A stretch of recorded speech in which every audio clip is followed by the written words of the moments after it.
हा जो 14वा दशक आहे त्याचं नाव आहे अखंड ध्यान किंवा अखंड नाम निरूपण. याला महाराजांचा आवडता शब्द कुठला? अखंड अनुसंधान. अखंड अनुसंधान म्हणजे केवळ अखंड स्मरण नाही, ज्याला आपण इंग्रजीत कॉन्स्टंट रिमेंबरन्स ऑफ गॉड और गुरु. नुसतं स्मरण नाही आहे, त्यांच्या प्रभावाचं स्मरण. आणि प्रभाव म्हणजे सोपं आहे, त्यांच्या इच्छेचं स्मरण. लगेच आपलं तोल जातो, हे असं कसं माझ्याकडून घडलं? महाराजांची इच्छा. तू इतका अभ्यास करून नापास? महाराजांची इच्छा. एकदम मला लॉटरी मिळाली? महाराजांची इच्छा. महाराजांची इच्छा म्हणजे सगळं महाराज घडवत आहेत या विश्वात. अनंत कोटी ब्रह्मांडात जर कोणाची सत्ता, शक्ती, चैतन्य, प्रभाव चालू असेल तो सद्गुरू आहे. आपण महाराजांना म्हणतो, पण कुठलाही सद्गुरू असू दे, त्या सगळ्या सद्गुरूंच्या मंदिरात शेवटची जी घोषणा करतात किंवा गर्जना करतात, अनंत कोटी ब्रह्मांड नायक, हे सगळीकडे आहे. आणि म्हणून अनंत कोटी ब्रह्मांड हे पूर्वी म्हणत होते, ते लोकांना काव्य वाटत होतं, आम्हाला अतिशयोक्ती वाटत होती. कारण विश्व एकच आहे, वर्ल्ड एकच आहे, कंट्रीज आर डिफरंट. मग आपले भारत घेतला स्टेट्स आर डिफरंट, मग गोवा स्टेट घेतला तर तालुकाज आर डिफरंट, पण विश्व एकच आहे असं आम्ही शिकत आलो होतो. नंतर विश्वाची व्याख्या केली की विश्व, युनिव्हर्स इज डिफाईन्ड ॲज. मग ती व्याख्या फुलफिल करतील, आपल्याला पूर्णपणे लागू होईल अशी कितीतरी युनिव्हर्सेस देखील अजूनही शोध लागतोय. लक्षात ठेवा, multiple universes and expanding universe हा लेटेस्ट कन्सेप्ट आहे फिजिक्सचा म्हणा किंवा ॲस्ट्रॉलॉजी नाही, ॲस्ट्रॉनॉमीचा. ॲस्ट्रॉनॉमी म्हणजे खगोलशास्त्र. एकाने किती चांगलं उत्तर दिलं होतं, पृथ्वी गोल आहे. हा शोध कोणी लावला? आपण म्हणतो की तो आला इकडे आणि त्यांनी कोलंबस, नंतर तिथे चेष्टा सुरू झाली, अर्थ इज फ्लॅट, हा त्यांचा कन्सेप्ट होता त्यावेळेपर्यंत. तो म्हणाला की जर गोल असेल तर खालचे लोक डोकं खाली पाय वर करून चालतात का? मग ते पडत कसे नाही? हा सगळा भाग होता. ग्रॅव्हिटेशनल पुल ज्याला म्हणतात, जो ग्रॅव्हिटेशनल फोर्स आहे, ज्याला आपण मराठीत गुरुत्वाकर्षण म्हणतो, त्यामुळे सगळं होल्ड झालेलं आहे. आणि मला विचाराल तर सगळ्या धर्माचं पहिलं प्रिन्सिपल, धर्म म्हणतोय मी, गुरुत्वाकर्षण हेच आहे. पृथ्वीच जर टिकली नाही तर धर्म काय? कारण मानवता, संस्कृती, ह्युमन रेस, क्रिएशनच होणार नाही ना पृथ्वी नसेल तर. पृथ्वी काय, व्हाय और हाऊ डू वी सस्टेन, आणि द फोर्स दॅट सस्टेन्स, आधार देतो, त्याला धर्म म्हणलेला आहे. धारयत किंवा ध्रुव धारयती इथे धर्म. हा ज्याने धारण करतो आपल्याला. आता माझ्या शरीराला कण कण कण आहेत. जर ग्रॅव्हिटेशनल फोर्स थांबला आणि पृथ्वी फेकली गेली तर I will be डिसइंटिग्रेटेड in two particles. आणि उरणारच नाही, पृथ्वीचे सुद्धा अगदी तुकडे काय कण कण होऊन अंतराळात विरून जाते. एक क्षणभर जरी ग्रॅव्हिटेशनल फोर्स थांबला तर तो थांबत नाही आहे, कारण तो त्या विश्वाचा जो नियंता आहे किंवा अनंत कोटी ब्रह्मांड नायक आहे, त्याचा तो नियम आहे आणि त्याच्या नियमाला अपवाद नसतो, हे लक्षात ठेवा. त्यामुळे वी आर होल्डिंग टुगेदर. हा मांडव आहे, हे घर आहे, ही गाडी चालत आहे, अत्यंत वेगानं पृथ्वी फिरते आहे, पण आपल्याला ती गती जाणवत नाही, कारण आपण खाली घट्ट असे धरून राहिलेलो.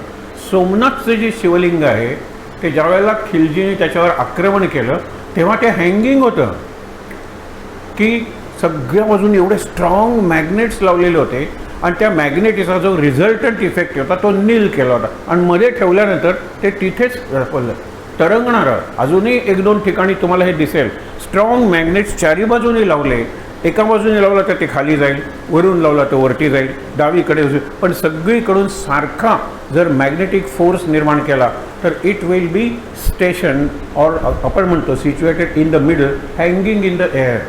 फार मोठा चमत्कार होता. तेवढे मॅग्नेट्स तयार केले होते. सोमनाथ काय अगदी काल परवा बांधलेलं नाही आहे. म्हणून जर विचार केला तर हे पहिलं तत्त्व लक्षात ठेवा. तुम्ही कुणीही सांगितलं की पहिलं तत्त्व धर्माचं तत्त्व काय? धर्माचं तत्त्व आहे हां रिलिजन्स. आता भारतात रिलिजनचं, हिंदू रिलिजन म्हणा, सनातन रिलिजन म्हणा, त्याची काही सूत्र आहेत का? हो, इतरांपेक्षा निराळी आहेत. विवेकानंदांना हा प्रश्न विचारला तर त्यांनी सांगितलं 4 तत्व आहेत ज्याला डॉग्मा म्हणतात. डॉगमॅटिक और डॉक्ट्रिन्स म्हणतात, हे प्रत्येक हिंदू मानतोच, तो समाजात मानेल किंवा मानणार नाही. त्यांनी सांगितलं पहिलं म्हणजे कर्मसिद्धांत, लॉ ऑफ ॲक्शन पहिल्यांदा म्हणत होते, आता लॉ ऑफ कर्म म्हणतात. कर्म हा शब्द ऑक्सफर्ड डिक्शनरीत केव्हाच गेलेला आहे, गुरु गेलेला आहे, सत्य गेलेला आहे, कारण धर्म गेलेला आहे. कारण ह्याचा संस्कृतमध्ये जे शब्द आहेत त्याला बऱ्याच शब्दांना, ज्यांना आपण अल्टिमेट म्हणतो, इंग्लिशमध्ये शब्द नाही आहेत, they describe the word they cannot define. म्हणून जसा धर्म गेला शब्द, रिलिजन सरळ आहे. पहिला डॉगमा त्यांनी सांगितला कर्मसिद्धांत, आणि अगदी मरता मरता केलेली कर्म भोगण्यासाठी पुढचा जन्म आहे म्हणून पुनर्जन्माचा सिद्धांत. आणि दोन त्यांनी सांगितलं आहे ते खूप चांगलं आहे, देहाचं विनाशित्व, आत्म्याचं अविनाशित्व. So body is being destroyed. आपण दोन शब्द शरीर आणि देह वापरतो. देह याचा अर्थ आहे दहती इति देहा, आणि प्रत्येक श्वास घेतो ना त्यावेळेस ते दहन आहे, म्हणून आपल्या बॉडीला टेम्परेचर आहे. या हृदयाला पूर्वी ऋषींनी स्थंडिल किंवा यज्ञकुंड म्हणलेलं आहे, आणि प्रत्येक श्वास ही त्यात घातलेली आहुती आहे, आणि त्या आहुतीमुळे मी पेटतो, इग्नाईट होतो, मला शक्ती मिळते, आणि ती प्राणशक्ती असते. आपण म्हणतो ना मी श्वासातून काय घेतो, ऑक्सिजन, बाकीचे सोडा, ऑक्सिजन जी लंग्समध्ये तो करून हिमोग्लोबिन्स म्हणून ऑक्सी हिमोग्लोबिन, ज्याच्यावर सगळं शरीर चालतं, शरीराच्या आतल्या संस्था चालतात, आणि ज्याचं ऑक्सी हिमोग्लोबिन म्हणून ऑक्सिजन लेवल बघण्याची यंत्र आहेत. हिमोग्लोबिन आपण ब्लड टेस्टमध्ये काढतो, ज्याचं ऑक्सिजन आणि हिमोग्लोबिन चांगलं आहे त्याचं आरोग्य चांगलं आहे. बाकीच्या संस्था असतील पण त्याच्या मज्जा संस्थेचं आरोग्य चांगलं आहे. आणि मज्जा संस्थेवर, ज्याला नर्व्हस सिस्टम म्हणतो, सगळ्या बाकीच्या संस्था आधारित आहेत. पचन काय, तुम्ही जर उगीच विचारात असला, चिंतेत असता तर पचन होत नाही, भूक लागत नाही. म्हणजे जसं इंडायजेशन होतं तसं कॉन्स्टिपेशनही होतं, नॉशिया येतो तुम्हाला फूड, हे सगळं मनातलं आहे हो. मन आपण समजून घेतलं पाहिजे, त्याच्यासाठी हा दशक उपयोगी पडणार आहे. अखंड तुम्ही स्मरण ठेवा की विश्व चालवणारी एक शक्ती आहे, त्याला गुरुत्वाकर्षण मराठीत म्हणतो, ज्याला आपण म्हणतो लॉ ऑफ ग्रॅव्हिटेशन और ग्रॅव्हिटेशनल पुल और ग्रॅव्हिटी, बरोबर. पण दुसरं गुरुत्वाकर्षण आहे ना, आपल्याला गुरुत्वाचं आकर्षण आहे. म्हणून आजपासून जर 17 तारखेपर्यंत आपण ठरवलं, 17 तारखेला आषाढी एकादशी आहे आणि 21 तारखेला गुरुपौर्णिमा आहे, आज 22 तारीख आहे, म्हणजे approximately 30 days are still there. मी जर पुढचे 4 महिने डिसिप्लिन लाईफ जगणार असेल, यावेळेला उठेन, यावेळेला झोपेनच, किती चांगला कार्यक्रम असला तरी मधल्या काळात एका रिदममध्ये मी, माझा रिदम निराळा, तुमचा रिदम निराळा, घरातल्या 4 माणसांचे 4 रिदम असतात. बायो रिदम आणखीन निराळा असतो. बायो रिदममुळे इम्युनिटी तयार होते. ज्याचं बायो रिदम बाहेरच्या नेचरशी इन ट्यून आहे तो आजारी पडत नाही. म्हणून संत बघा, त्यांच्या जीवनात आजार फार थोडे असतात. अगदी महाराज झाले तरी काय, महाराजांना विषप्रयोग झाला, त्या विषप्रयोगामुळे त्यांची सिस्टम ही जी आहे ना, आणि म्हणून त्यांना दमा झाला. अत्यंत लहानपणापासून बाहेर पडलेले समर्थ रामदास सगळ्या ऋतूत उघड्यावर होते, आणि म्हणून त्यांना दम्याचा त्रास व्हायला, श्वासाचा, श्वसनाचा त्रास व्हायला लागला. पण तरीसुद्धा शेवटपर्यंत ही मंडळी ॲक्टिव्ह होती.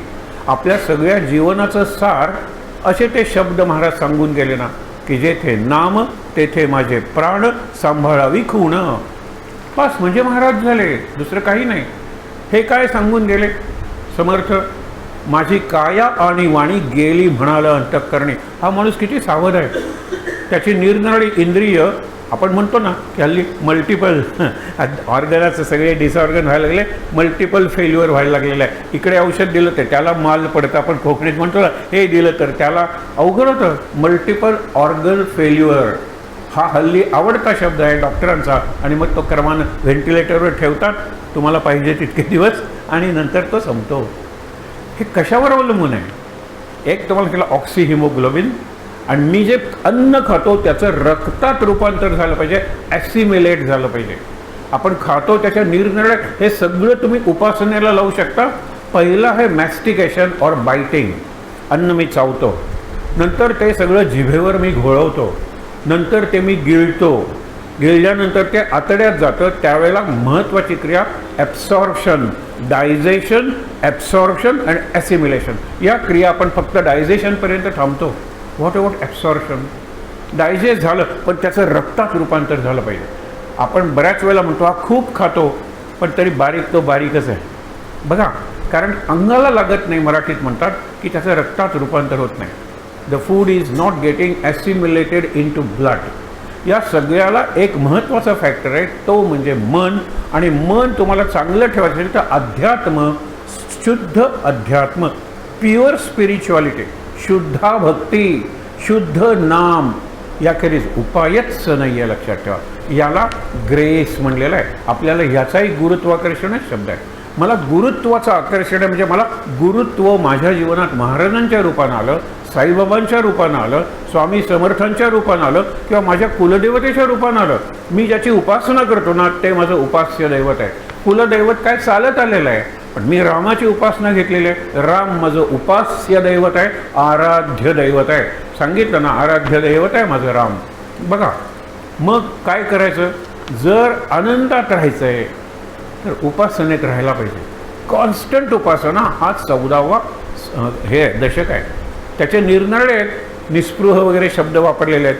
पहिला जो समास आहे अखंड ध्यान नाम, हे त्या दशकाचं नाम आहे. आत्ता अखंड ध्यान म्हणजे सांगितलं.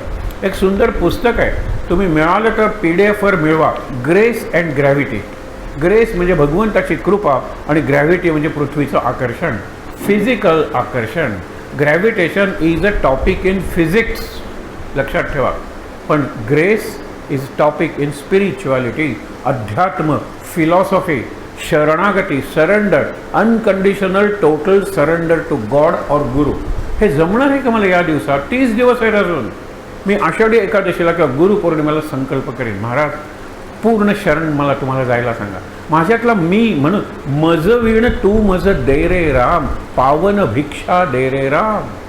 मज विण तू मज म्हणजे आय मायनस आय, म्हणजे जे उरेल मी आणि माझ्यातला इगो घालवा, मग जो मी उरेल तो शुद्ध मी असेल. आपण नेहमीच म्हणतो ना की आय हा मी आहेच, शुद्ध मी आहे, आत्मा आहे तो आय. मग मी बोलायला लागतो. आय ॲम म्हणल्यानंतर तरीसुद्धा बऱ्यापैकी मी जाणीव आहे मला. I am, I exist, I alone exist. मग लोक विचारतात आय ॲम व्हॉट? मग I am a boy, I am not a girl, I am Indian, I live in Goa, गोयकार, आय हॅव. मग आय जितकं तुम्ही आय मध्ये घालता, मराठीत चांगलं वाटतं. मी भारतीय आहे, मी गोयकार आहे, मी आणि आहेच्या मध्ये जे जे घालाल तो प्रपंच आहे, ती ग्रॅव्हिटी आहे. ते कमी घालायला शिकूया, कमी घालायला. मला परवा एके ठिकाणी माझा परिचय काय विचारलं, मला 3 वाक्य. नोकरीत असताना विद्यार्थी आणि शिक्षक होतो, रिटायर झाल्यानंतर फक्त विद्यार्थी आहे आणि गोंदवलेकर महाराजांचा अनुगृहीत आहे, वांतेला आश्रम आहे, तिकडे उपासना करतो. दिस इज माय इंट्रोडक्शन. हे मी ठरवलेलं आहे. याच्यात मी तसा कुठेच नाही आहे तो एक शिक्षक आणि विद्यार्थी, रिटायर फक्त विद्यार्थी. आणि आता कोण आहे? फक्त उपासना करणारा वांतेला महाराजांचा अनुग्रहित. आणि त्यांनी तेवढंच सांगितलं. मला खूप आवडलं. हे इतके शिकलेले आहे, ते इकडे झालेलं आहे वगैरे, काय तो उपयोग आहे का काही? हेच महत्त्व आहे. विद्यार्थी अजूनही आहे, जीवनाचा विद्यार्थी आहे, ग्रंथांचा विद्यार्थी आहे, अध्यात्माचा विद्यार्थी आहे, महाराजांचा विद्यार्थी आहे. हे विचार करा तुम्ही. हे कळलं ना तर आपल्याला हा समास कळणं, हा दशक कळणार आहे. दशक उपासनेच्या दृष्टीने महत्त्वाचा आहे. आणि फार बरं आहे की हा दशक या महिन्यात आपण शिकतोय. म्हणून महिना जर धरलं युनिट, तर आपल्या गुरुपौर्णिमेच्या पूर्वसंध्येला, संध्या म्हणजे आता तिथे 1 महिना झाला, आपण ही शिकतोय. नीट लक्षात घ्या. आणि मी माझ्यात काय बदल घडवीन या 30 दिवसात बघा. आणि मग आपण गुरुपौर्णिमेच्या दिवशी एक संकल्प करूया, ज्याचा त्याचा संकल्प निराळा.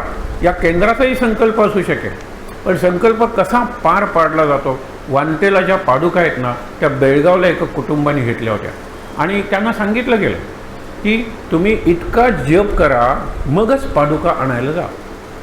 1.25 कोटी का 3.5 कोटी सांगितलं होतं. कुटुंबाचा जप झाला तरी चालेल. आणि तुमचं कुटुंब म्हणजे तुमचे शेजारीसुद्धा. शेजारी कोण येणार आहे? त्यांनी सांगितलं की आमचा एवढा संकल्प झाला की मग आम्ही पादुका आणणार आहोत आणि पादुकांची स्थापना करणार आहोत. त्यावेळेला बाकीचे म्हणले मग आम्ही येतो की. आपण सामूहिक संकल्प आहे ना, चालेल. म्हणजे इतकं झालं की त्यांनी घराच्या मागच्या बाजूला एक दार केलं आणि आउट अँड आउट लोकांना त्या महाराजांच्या तसबिरीसमोर प्रतिमेसमोर बसून जप करायला. म्हणजे बाहेर या घराला काहीच नाही, हे घर बंद पूर्णपणे होऊ शकतं. तुम्ही जा केव्हाही, रात्रंदिवस तुम्हाला केव्हाही जपाला जायचं असेल तरी जा. पूर्ण झाला जप, हे गेले. आणि कल्पना करा, ह्या वांटेला आलेल्या पादुकांचा सुद्धा इतिहास खूप आहे. मी अगदी 1-2 वाक्यच तुम्हाला सांगतो की ज्या वेळेला पादुका आपल्याला कुठून आल्या, बेळगावलाच तयार झालेल्या आहेत. एक माणूस सगळे धंदे केले आणि अत्यंत अपयशी झाला. मग तो गुरुला भेटायला गेला. त्या गुरुंना भेटते ते राम नाम सांगणारे गुरु, पण मला वाटतं उत्तर भारतातले, कदाचित बनारसचे सुद्धा असतील. त्यांच्यासमोर खूप पैसे येऊन पडत होते. त्यांनी आपली हकीकत सांगितली, मी एक अत्यंत चांगलं जीवन जगत होतो, संपन्न, आता मी पूर्णपणे दरिद्री झालेलो आहे. त्यांनी त्या पदकात ज्या काही नोटा वगैरे होत्या हातातून घेतल्या, त्याला सांगितलं नवीन बिझनेस सुरू कर. ह्याने पहिल्यांदा वखारीचा केला असेल, नंतर कार्पेंटरचा सुरू केला, आणि नंतर त्याला कोणीतरी सांगितलं तुझ्यात कलाकारी आहे तर तू पादुका तयार कर. तर पहिल्या पादुका त्यांनी तयार केल्या आणि हे लोक तिथे पोचले. ते म्हणाले काही हरकत नाही, या प्रसाद पादुकाच आहेत, महाराजांच्या असतील तर जास्त चांगल्या आहे. त्या पादुका माझ्या माहितीप्रमाणे त्यांनी सज्जनगडला नेल्या, त्यांनी गोंदवलेला नेल्या, त्यांनी लोंढ्यालाही नेल्या, कारण बेळगावच्या जवळ आहे लोंढा केंद्र. आणि नंतर त्यांना सांगितलं गेलं की या वांतेला पोचवा, कारण लोंढ्याची उपासना आपण गोव्यातलीच मंडळी जाऊन करत होतो. नंतर वांते केंद्र झाल्यानंतर तिकडे लोंढ्याला जायचं काही कारणच पडलं नाही. म्हणून त्यांना साक्षात्कार झाल्यासारखं झालं, या वांतेला पोचवा. तो एक बेळगावचा इंडस्ट्रियलिस्ट आहे. मला अजूनही आठवतं त्यावेळेला ब्रिज आता होता तसाच जरा होता, नाचत त्यांनी पादुका डोक्यावरून आणलेला आहे. माझं एवढं धाडस झालं नसतं, पण एवढा श्रीमंत आहे, गाडीतून उतरल्यापासून नाचत श्रीराम जयराम, ते सगळं कुटुंब, काही शेजारी असं आणून त्या पादुका वांतेला अर्पण केल्या गेल्या. वांतेला अर्पण केल्या गेला याचा अर्थ वांतेची काहीच शक्ती नसेल, वांते बिलकुल जागृत नसेल, वांतेची उपासना महाराजांपर्यंत पोचली नसेल. एक साधं व्यावहारिक गणित सांगतो, एका छोट्या खोडीपासून आत्ता एवढा जो ऐहिक विकास, मी तो महाराजांनी इच्छा असल्याशिवाय झालेलाच नाही. महाराजांनी इच्छा केली म्हणून सगळा तो विकास झाला. हा मी फिजिकल डेव्हलपमेंट म्हणतो, त्याला अर्थ नाही आहे. तिथे झालेली उपासना, ज्या पद्धतीने केलेली उपासना, ज्या दृष्टिकोनातून ते केंद्र सुरू केलं, हे महाराजांना मान्य आहे. हे लक्षात ठेवा. तिथे जो कोणी आला असेल त्यांनी महाराजांचं रोशन केलं असेल, कुणी पारायण केलं असेल, कुणी काहीतरी संकल्प केला असेल, महाराजांना पोचली. महाराजांची इच्छा आहे म्हणून ते केंद्र झालं, महाराजांची इच्छा आहे म्हणून ते केंद्र चालू झालं, चालू आहे. महाराजांची इच्छा आहे, हे लक्षात ठेवा. त्याला म्हणायचं की अखंड ध्यान, अखंड नाम. कशाचं स्मरण? प्रभावाचं स्मरण. प्रभाव कशातून व्यक्त होतो? इच्छेतून व्यक्त होतो. त्यांची इच्छा सगळी आहे ती. विचार करा तुम्ही. म्हणून हे सगळं ब्रह्मांड, आपण फक्त पृथ्वीचा विचार करूया, अखंड फिरतंय. म्हणजे ऑन धिस प्लॅनेट अर्थ nothing is stationary or steady, everything is moving.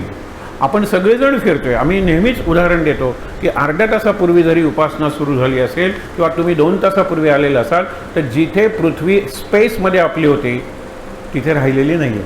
24 तासात जर ती स्वतःभोवती फिरत असेल तर ती आलेली आहे ना, फिरलेली आहे. आपल्याला कळलंच नाही आहे, कारण मी फिरतोय, तुम्ही फिरतोय. आय एम, माझी मोशन आहे, फिरणं रिलेटेड टू हर, तिचं फिरणं रिलेटेड टू मी. आणि दोघंजणं पायाने घट्ट बांधलेले आहेत पृथ्वीला. पायाने म्हणजे माझे पाय, खुर्चीचे पाय आणि पाया या इमारतीचा, वास्तूचा सगळं पृथ्वीने बांधून घेतलेलं आहे. लक्षात करा. हे ह्याचं स्मरण ठेवायचं आहे. हा जो प्रभाव आहे हे ह्याचं ध्यान करायचं आहे. आणि ध्यान म्हणजे नॉट ओन्ली मेडिटेशन. आपण कितीदा शब्द वापरतो, हे ध्यानात ठेवा, हे ध्यानात ठेवा.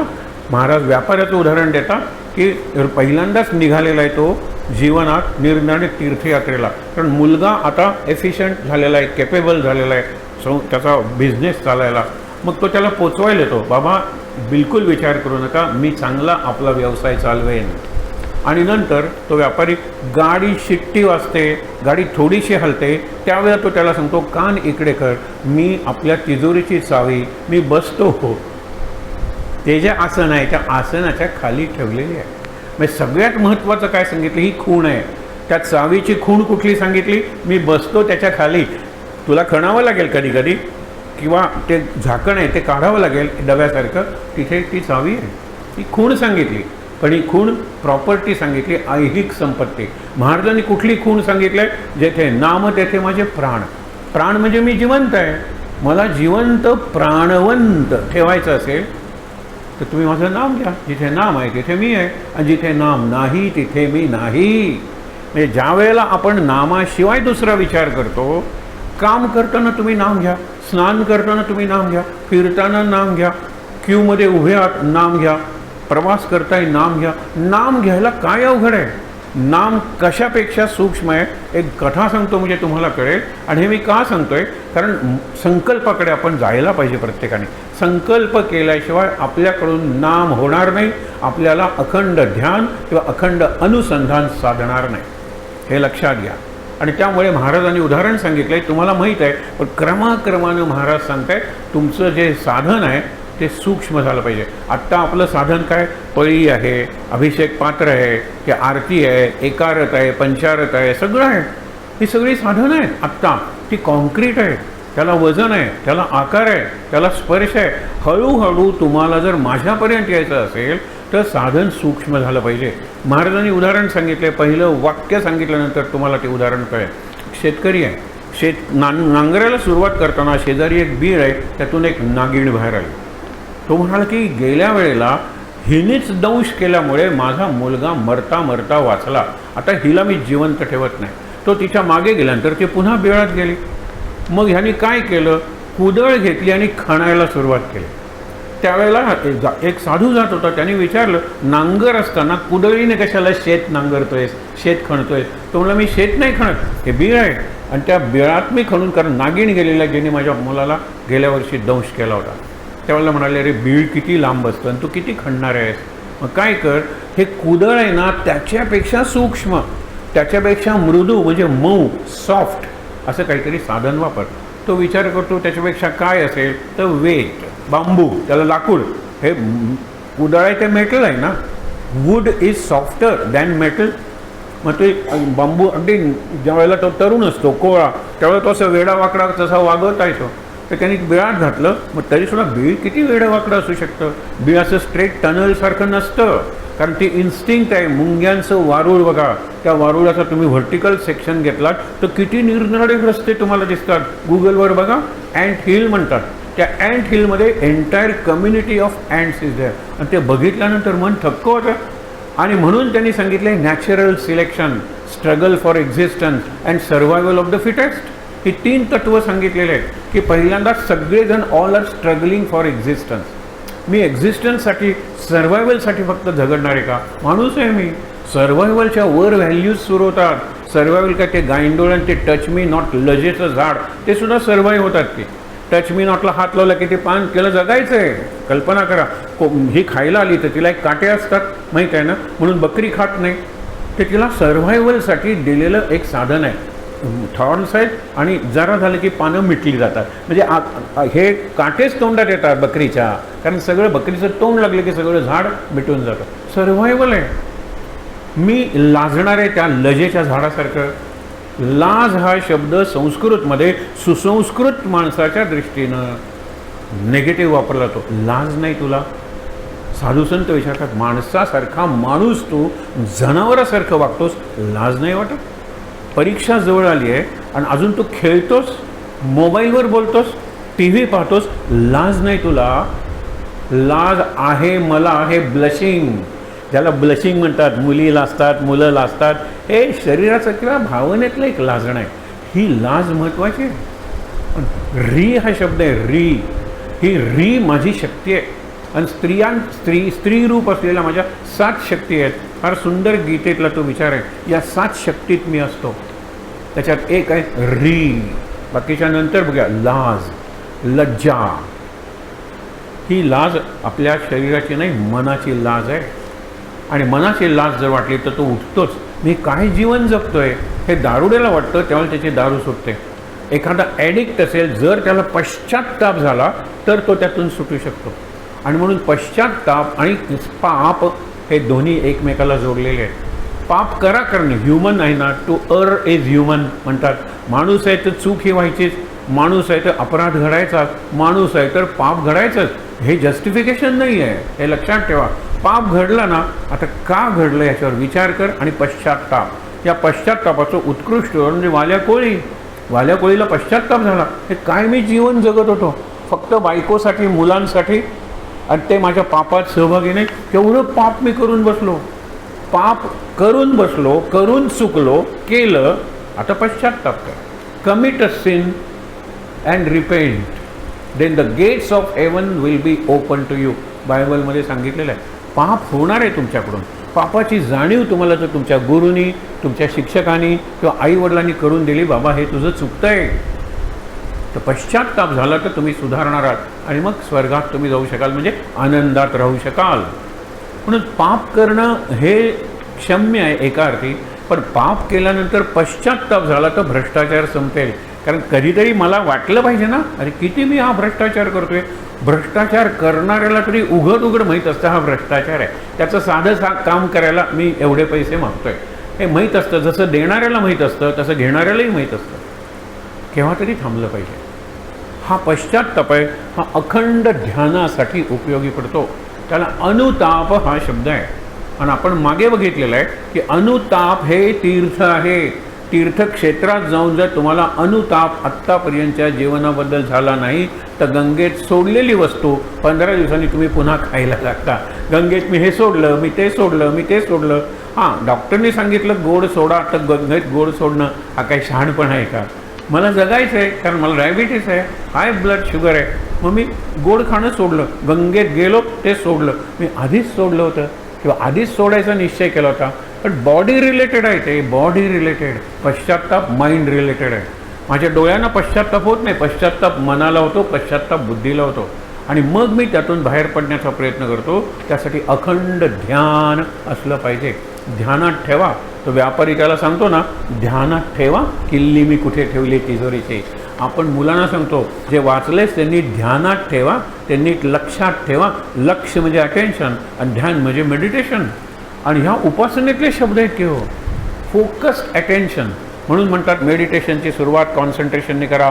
कॉन्सन्ट्रेशनमध्ये एक सेंटर आहे, एक बिंदू आहे आणि त्याच्याभोवती तुम्ही करा. मेडिटेशनकडे जाल. हे विचार करण्यासारखी गोष्ट आहे. हा विषय या संपूर्ण दशकात मांडलेला आहे. तर तो शेतकरी म्हणतो ठीक आहे, तो घालतो बांबू त्याच्यात, वेत म्हणतात त्याला, केन इंग्लिशमध्ये.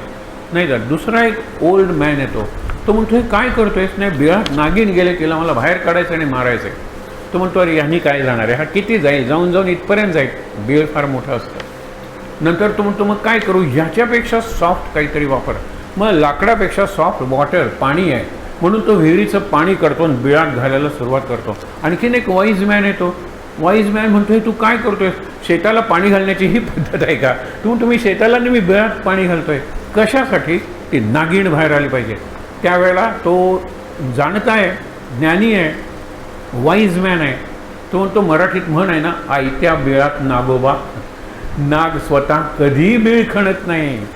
तो उंदरांनी केलेल्या बिळात राहणं पसंत करतो, म्हणजे आलेला उंदीर मिळेल. आणि आयत्या बिळात, आणि उंदिराचं बीळ म्हणजे दोन्ही बाजूला तो उघडी असल्याशिवाय उंदीर तिथे राहत नाही. नाही झालं तरी गणपतीचं वाहन आहे, बुद्धी असली पाहिजे ना त्याला, हे लक्षात ठेवा. नुसतं एका बाजूने करत नाही गुहेसारखं, दुसरी बाजू तो उघडतो. म्हणून मागच्या वेळेला मी गमतीनं तुम्हाला म्हणलं होतं की देसाईंच्या घरात उंदीर गेला की तो नायकांच्या घरातून बाहेर पडतो. देसाई आपलं घर बडवत बसतात, भांडीसुद्धा फोडतात, पाडतात, काय वाटेल ते करत. उंदीर मरतच नाही, कारण तो दुसऱ्या घरात गेला. विचार करा, त्याला नेहमी तू किती पाणी घालणार आहेस रे, मग आता मी काय करू, पाण्यापेक्षा सॉफ्ट काहीतरी बघ. हा विचार कर, पाण्यापेक्षा सॉफ्ट काय असणार आहे, तर धूर. सुडीत घेतो आणि जर दुसरं बीळ नसेल, हे साधं बीळ असेल, तर नागिण नक्की बाहेर येईल. धुरानं मी ती भरून टाकतो आणि धूर धूर धूर झाल्यानंतर भरतं आणि ती उसळून बाहेर येते. नागिण उसळून बाहेर येते आणि मग तो तिला मारतो वगैरे, हे महत्त्वाचं नाही. पण क्रमाक्रमानं ज्याला फायनर, सॉफ्टर अँड मोर सटल, म्हणजे नरम, पातळ आपण म्हणतो, आणि सूक्ष्म अशी साधनं त्यांनी वापरली. हे सांगून महाराज काय म्हणतात, धूर तरी दिसतो, हवा कुठे दिसते नाही, श्वास कुठे दिसतो. म्हणून मी तुम्हाला काय म्हणतो, श्वासाश्वासावर नाम घ्या. नाम तरी कुठे दिसतं, नाम ऐकू येईल, श्रीराम जय राम जय जय राम, नाम लिहिलेलं वाचता येईल. नाम दिसतं कुठे, प्रत्यक्ष मी घेतो मनात नाम, ते कुठे दिसतं, ते खरं नाम आहे. म्हणून लक्षात घ्या, की महाराजांनी या गोष्टीतून सांगितलं आहे की धुरापेक्षा हवा पातळ आहे आणि हवेपेक्षा जर काही पातळ किंवा सूक्ष्म तरल असं जर असेल तर ते नाम आहे, वाणी आहे. आणि वाणीत सगळ्यात सूक्ष्म आहे ते नाम. याच्यात एक सुंदर विचार आहे, त्यावेळेला मी तुम्हाला सांगेन. But all roads of any language lead to Om and all roads in any language start from Om. डोळ्यासमोर चित्र आणा बरं. मराठी भाषा आहे, गेली पुढे ज्ञानेश्वरांच्या पुढे गेली, पलीकडे गेली. 13व्या शतकात मराठीतला पहिला तो आपण म्हणतो ना ताम्रपट वगैरे मिळालेला आहे, त्याच्या आधी मराठीचं काही सांगता येत नाही उदाहरणार्थ. पण शेवटी मागे कुठलीही भाषा नेलीत तरी ती ओमनी सुरू होते. ओमनी सुरू होते म्हणजे अ उ म अनी सुरू होते. 3 भाषा आपल्याला माहीत आहेत त्या सांगतो. अनी सुरू होत्या आपल्या भाषा भारतातल्या, आनी सुरू होते उर्दू आणि एनी सुरू होते इंग्लिश. इथलेच आहेत ना सगळे. अ शिवाय सुरुवात नाही आहे वाणीला. पहिलं अ आहे त्याच्यात, म्हणून अकार, त्या अकाराने निर्माण होणारा ओम, त्या ओममध्ये अर्जुना मी आहे. किती स्पष्ट सांगितलेलं आहे. सगळ्या मंत्रात मी आहे, पण एकाक्षर मंत्र जो ओम आहे त्या ओममध्ये मी सगळ्यात जास्त आहे. आपण आता वाचायला सुरुवात करूया. ऐका निस्पृहाची शिकवण. निस्पृह म्हणजे समर्थांचा लीडर, त्याला ते महंत नाव देतात. स्पृहा म्हणजे इच्छा, निस्पृहा म्हणजे इच्छा नसलेला. इच्छा नसलेला जो माणूस आहे तो कसा वागेल. आणि इच्छा जर कमी झाल्या, इच्छा नसणं हे आपल्याला शक्य नाही आहे, पण इच्छा कमी झाल्या पाहिजेत. आणि निरीच्छ म्हणजे महाराज म्हणतात निदान एवढं ते म्हणा, माझी इच्छा आहे मला व्हावं, शेवटी होईल की तुमची इच्छा. माझी इच्छा म्हणून मी एक्सप्रेस करीन, पण जे काही घडेल ते महाराजांची इच्छा. And Maharaja's will is ultimate, दाय विल बी डन. हे बायबलमधलं वाक्य. दाय म्हणजे हे परमेश्वरा, तुझ्या इच्छेप्रमाणे सगळं घडेल. सगळ्या धर्मात तेच सांगितलं आहे. मग हे जर मला कळलं, ऐका निस्पृहाची शिकवण, युक्ती बुद्धी शहाणपण, जेणे राहे समाधान निरंतर. कल्पना करा, युक्ती आहे, बुद्धी आहे आणि विजडम म्हणजे शहाणपण आहे, आणि त्यामुळे जे समाधान राहतं ते निस्पृह व्यक्तीला लवकर साधतं. इच्छा कमी करा. महाराज म्हणतात, श्रीमंत माणूस कोणाला म्हणणार आहात तुम्ही? ज्याच्याकडे पैसे जास्त आहे तो म्हणेल काय बिलियन्सच आहेत, ट्रिलियन व्हायला पाहिजे, हो की नाही? मिलियन आहे, बिलियन व्हायला पाहिजेत. कुठे इच्छा? ज्याच्या इच्छा कमी, इच्छा म्हणजे नीड्स अँड डिझायर्स, ज्याच्या कमी तो श्रीमंत. मला म्हणाले फक्त लंगोटी, मला काही लागत नाही. बघा, गजानन महाराज म्हणतात मला तर काहीच लागत नाही. दत्त दिगंबर म्हणतात मी दिगंबर आहे. कुठे? याच्यात अरण्यात. पण ज्यावेळेला मी येतो त्यावेळेला मी लंगोटी घालतो. आणि अगदीच समाजात जायचं असेल त्यावेळेला मी कफनी, आपण दत्ताची चित्र बघतो की नाही, एरवी माझ्या काखेला झोळी नाही. करतल भोजनम तरुतल शयनम, म्हणजे माझं शयन कुठे? झाडाच्या खाली. म्हणजे धरा म्हणजे पृथ्वी हे माझं अंतरुण आहे, आकाश हे माझं पांघरुण आहे. हा दत्तात्रेय आहे, लक्षात ठेवा. आणि दुसरं म्हणजे काय, मला काही लागतच नाही, वस्त्र आम्हाला लागत नाही. हे जे आहे ना निस्पृह आहे. महाराज निस्पृह होते. लाख लाख रुपये त्यांना देऊ केलेले आहेत, पण त्यांनी ते सगळे नाकारलेले आहेत. हे देऊन मला माझं पतन घडवू नका, मला नकोच हे पैसे. म्हणून माझ्या मागे मागायचं असेल तर जगदीशासी मागत जावे. असं कोण म्हणतात? आम्हा मागे जगदीशासी मागत जावे. शिवाजीला मागू नका, तो राजा आहे, त्याचा मी गुरु आहे, तो माझा शिष्य आहे. सोपं आहे की शिवाजीला चिठ्ठी पाठवायची, 15,000 पाठवल्या. बिलकुल मागू नका. रामाला मागा आणि रामाला सांगा, लोकांना सांगा आम्ही काय कुणाचे खातो रे, तो राम, तू राम आम्हाला देतो रे, तू राम. रामाला सांगा, इतर लोकांना सांगा तो राम आम्हाला देतो रे. ह्या मिजासीत राहा तुम्ही. महाराज कोणा मागू नका काही, कोणा मागू नका काही, रोज सकाळी म्हणतो आपण काकड आरतीच्या वेळेला, कुणाला काहीही मागू नका. कल्पना करा तुम्ही, काळ बदलतो, बदललेल्या काळात काही नॉर्म्स बदलले जातात. नॉर्म्स, मला लंगोटीत घालून राहायचं तर मला काही नको आहे, पण मला लोकांना येण्यासाठी निवास बांधायचा आहे, धर्मशाळा बांधायची आहे, मला लागणार फंड्स. तुम्ही कार्यच असं करा की लोकच तुम्हाला विचारतील आणि लोक म्हणतील काही हरकत नाही, करायचं आहे ना मोठा मंडप करूया, बांधायचं आहे ना अन्नपूर्णा बांधूया, करायचं आहे ना वरचा साधक निवास करूया, खरंच तुम्हाला सांगतो, महाराजांनी त्यांना संकल्पाची इच्छा दिली, त्यांनी संकल्प सोडला, आणि कुणी काय दिलं हे मला, मी महाराजांच्या पायाशी बसून म्हणतो, माहीत नाही. म्हणजे त्यांना कृतज्ञता व्यक्त करायला जर आम्हाला आमंत्रण पाठवायचे असेल, काही निवडक लोक सोडले की जे महाराजांच्या परिवारातले आहेत, तर परिवाराच्या बाहेरच्या लोकांचा आम्हाला नंबर माहीत नाही आणि नाव माहीत नाही. हे निस्पृह आहेत का? नाही. आम्ही निस्पृह का? नाही. पण महाराजांनी आउट अँड आउट कुठेतरी हात पसरू नका म्हणून सांगितलं. सुचवा, मागू नका. त्यांना सांगा की ही गरज आहे, आणि तुम्ही मागता कशाला, लिहून ठेवा तिकडे, त्यामुळे या आपल्या केंद्राला या गोष्टींची गरज आहे. मग लोक देतील ते ठीक आहे ना, आम्ही मागितलेलं नाही, आमच्या नीड. नाहीतर एकच गोष्ट अनेक येतात. पूर्वी लग्नात मिल्क कुकर खूप यायचे, माहिती आहे ना, 1 2 3 इस्त्री यायचे, त्याला काय अर्थ नव्हता. म्हणून मला लग्नात फक्त पैसे द्या, मी नवीन त्या पैशातून संसार उभारेन. ही फार चांगली गोष्ट आहे.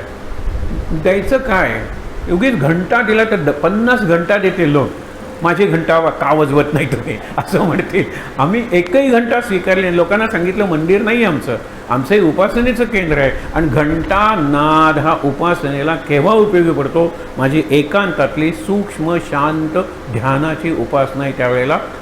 एरवी नाही, तिथे प्रवचन चालले, ठण ठण ठण घंटा वाजते, उपयोग नाही आहे. म्हणजे ध्यान हे सूक्ष्म आहे, लक्षात ठेवा. नाम हे सूक्ष्म आहे, अनुसंधान हे सूक्ष्मात सूक्ष्म आहे. त्या अनुसंधानातून जो अनुभव येतो ना, तो अनुभव सद्गुरू आहे.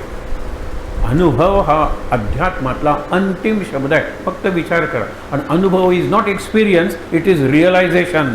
I have to realise my guru in my life. आणि रिअलाइज म्हणजे जे फोटोत आहेत ना, ते रिअल बनवायचे आहेत. या परिस्थितीत महाराज कसे वागले असते, या प्रसंगी महाराजांनी कोणता विचार केला असता, या प्रसंगी महाराजांनी कुठलं उत्तर दिलं असतं, हे विचार करा. महाराज मला रिअलाइज करायचे, that realisation not experience. Experience हा प्रपंचातला आहे. 10 इयर्सचा एक्सपिरियन्स आहे ना, चला त्याला नोकरी द्या, हा कॅलेंडर एक्सपिरियन्स झाला. अध्यात्म कॅलेंडरप्रमाणे चालत नाही. एका क्षणात तुम्हाला होऊ शकतं, नाही तर जन्मोजन्मी तुम्हाला होऊ शकत नाही. ते अंतिम ज्ञान, तो अंतिम अनुभव. म्हणून सोपा मंत्र परिनेमस्त. सोपा मंत्र म्हणजे राम. कृष्ण अवघड आहे हो. रामात कुठलंही जोडाक्षर नाही, आणि कृष्ण दोन्ही शब्द जोडाक्षर आहेत, कृ आणि श्न. सोपा मंत्र राम. आणखीन सोपा आहे ओम. पण ओम म्हणण्यासाठी जे तंत्र लागतं ते लोकांना माहीत नसतं. राम तुम्ही येता जाता म्हणा. साधे औषध गुणवंत. राम नाम हे सुंदर औषध आहे, गुणवंत. एक छोटंसं पुस्तक आहे, गांधीजी आणि विनोबा यांच्यातला पत्रव्यवहार आहे. पोटदुखी झालेली आहे आणि मी फक्त नेचरोपॅथी करतो, नेचरोपॅथीने माझी पोटदुखी बरं होत नाही आहे, काय दुसरं कारण असू शकेल का? त्यांनी सांगितलं रामनामात खंड पडलेला. रामनामात खंड पडलेला तर तुम्हाला हे दुखणार, ते होणारच. गांधीजीने आपलं रामनाम सुधारलं आणि नंतर त्यांची पोटदुखी गेली. असा त्या दोघांचा पत्रव्यवहार आहे. अनेक प्रश्न विचारले. सध्या माझं मन लागत नाही, सध्या मी पूर्वीच्या कार्यक्षमतेनं म्हणजे एफिशियंट काम करू शकत नाही. प्रत्येकाचे नाम खंडित झालेलं आहे, नाम खंडित झालेलं आहे, नाम खंडित झालेलं आहे. नाम खंडित व्हायला बाहेरचे फॅक्टर्स असतात, त्याच्यापेक्षा जास्त आतले फॅक्टर्स असतात. पुढे बघूया ना आपण. साधे बोलणे सब प्रचित तैसे माझे. रामदास म्हणतात माझं साधं बोलणं आहे, पण सब प्रचित अनुभव घेऊन मी बोलतोय. बोले तैसा चाले, त्याची वंदावी पाऊले आपण म्हणतो, बोले तैसा चाले. पुढे करुणा कीर्तन सोडू नये. आता आपण कुठे कीर्तन करतो, पण करुणा कीर्तन हा शब्द फक्त इथे वाचला मी, दुसरीकडे नाही आलेला. करुणा म्हणजे दया, प्रेम, शांती, सेवा, त्याग, हे सगळं दया या शब्दात येतं किंवा करुणा या शब्दात येतं. करुणा म्हणजे कंपॅशन, करुणा म्हणजे ग्रेस, मर्सी, हे सगळे शब्द आहेत. पण करुणेत कुठेतरी हृदय जास्त हल्लं जातं. आणि म्हणून करुणा कीर्तन. कीर्तन असं करा की लोकांना ते आपलं वाटलं पाहिजे. एक प्रसंग सांगतो म्हणजे तुम्हाला माझा विचार कळेल. यांनी पुढे सांगितलं कीर्तनाचा समास आहे ना, तो मजेदार समास आहे. तर तुम्ही प्रत्यक्ष वाचा. आज वाचलं की नाही मला माहीत नाही, पण त्याच्यात क घेऊन ककाक्कू ककाक्कू असे काहीतरी शब्द आहेत. ख घेऊन खकाक्कू खकाक्कू असे शब्द वापरले आहेत. खाट खूट खूट खाट.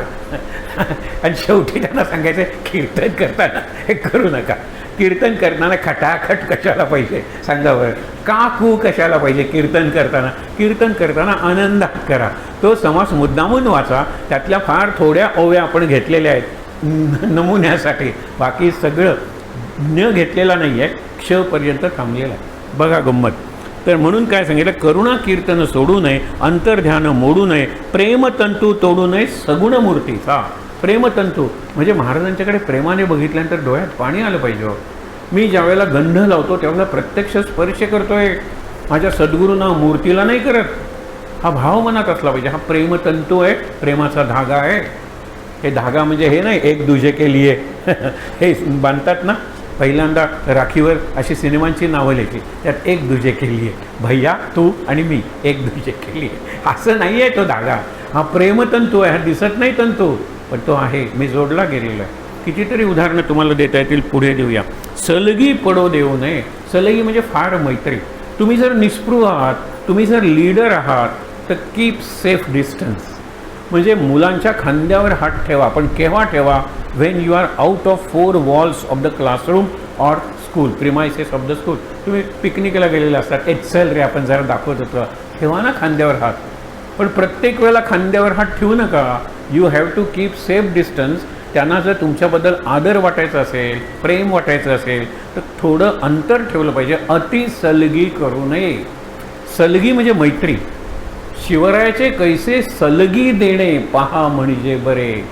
संभाजीला सांगितलेलं आहे, शिवरायाचे कैसे चालणे, शिवरायाचे कैसे बोलणे, शिवरायाचे कैसे सलगी देणे.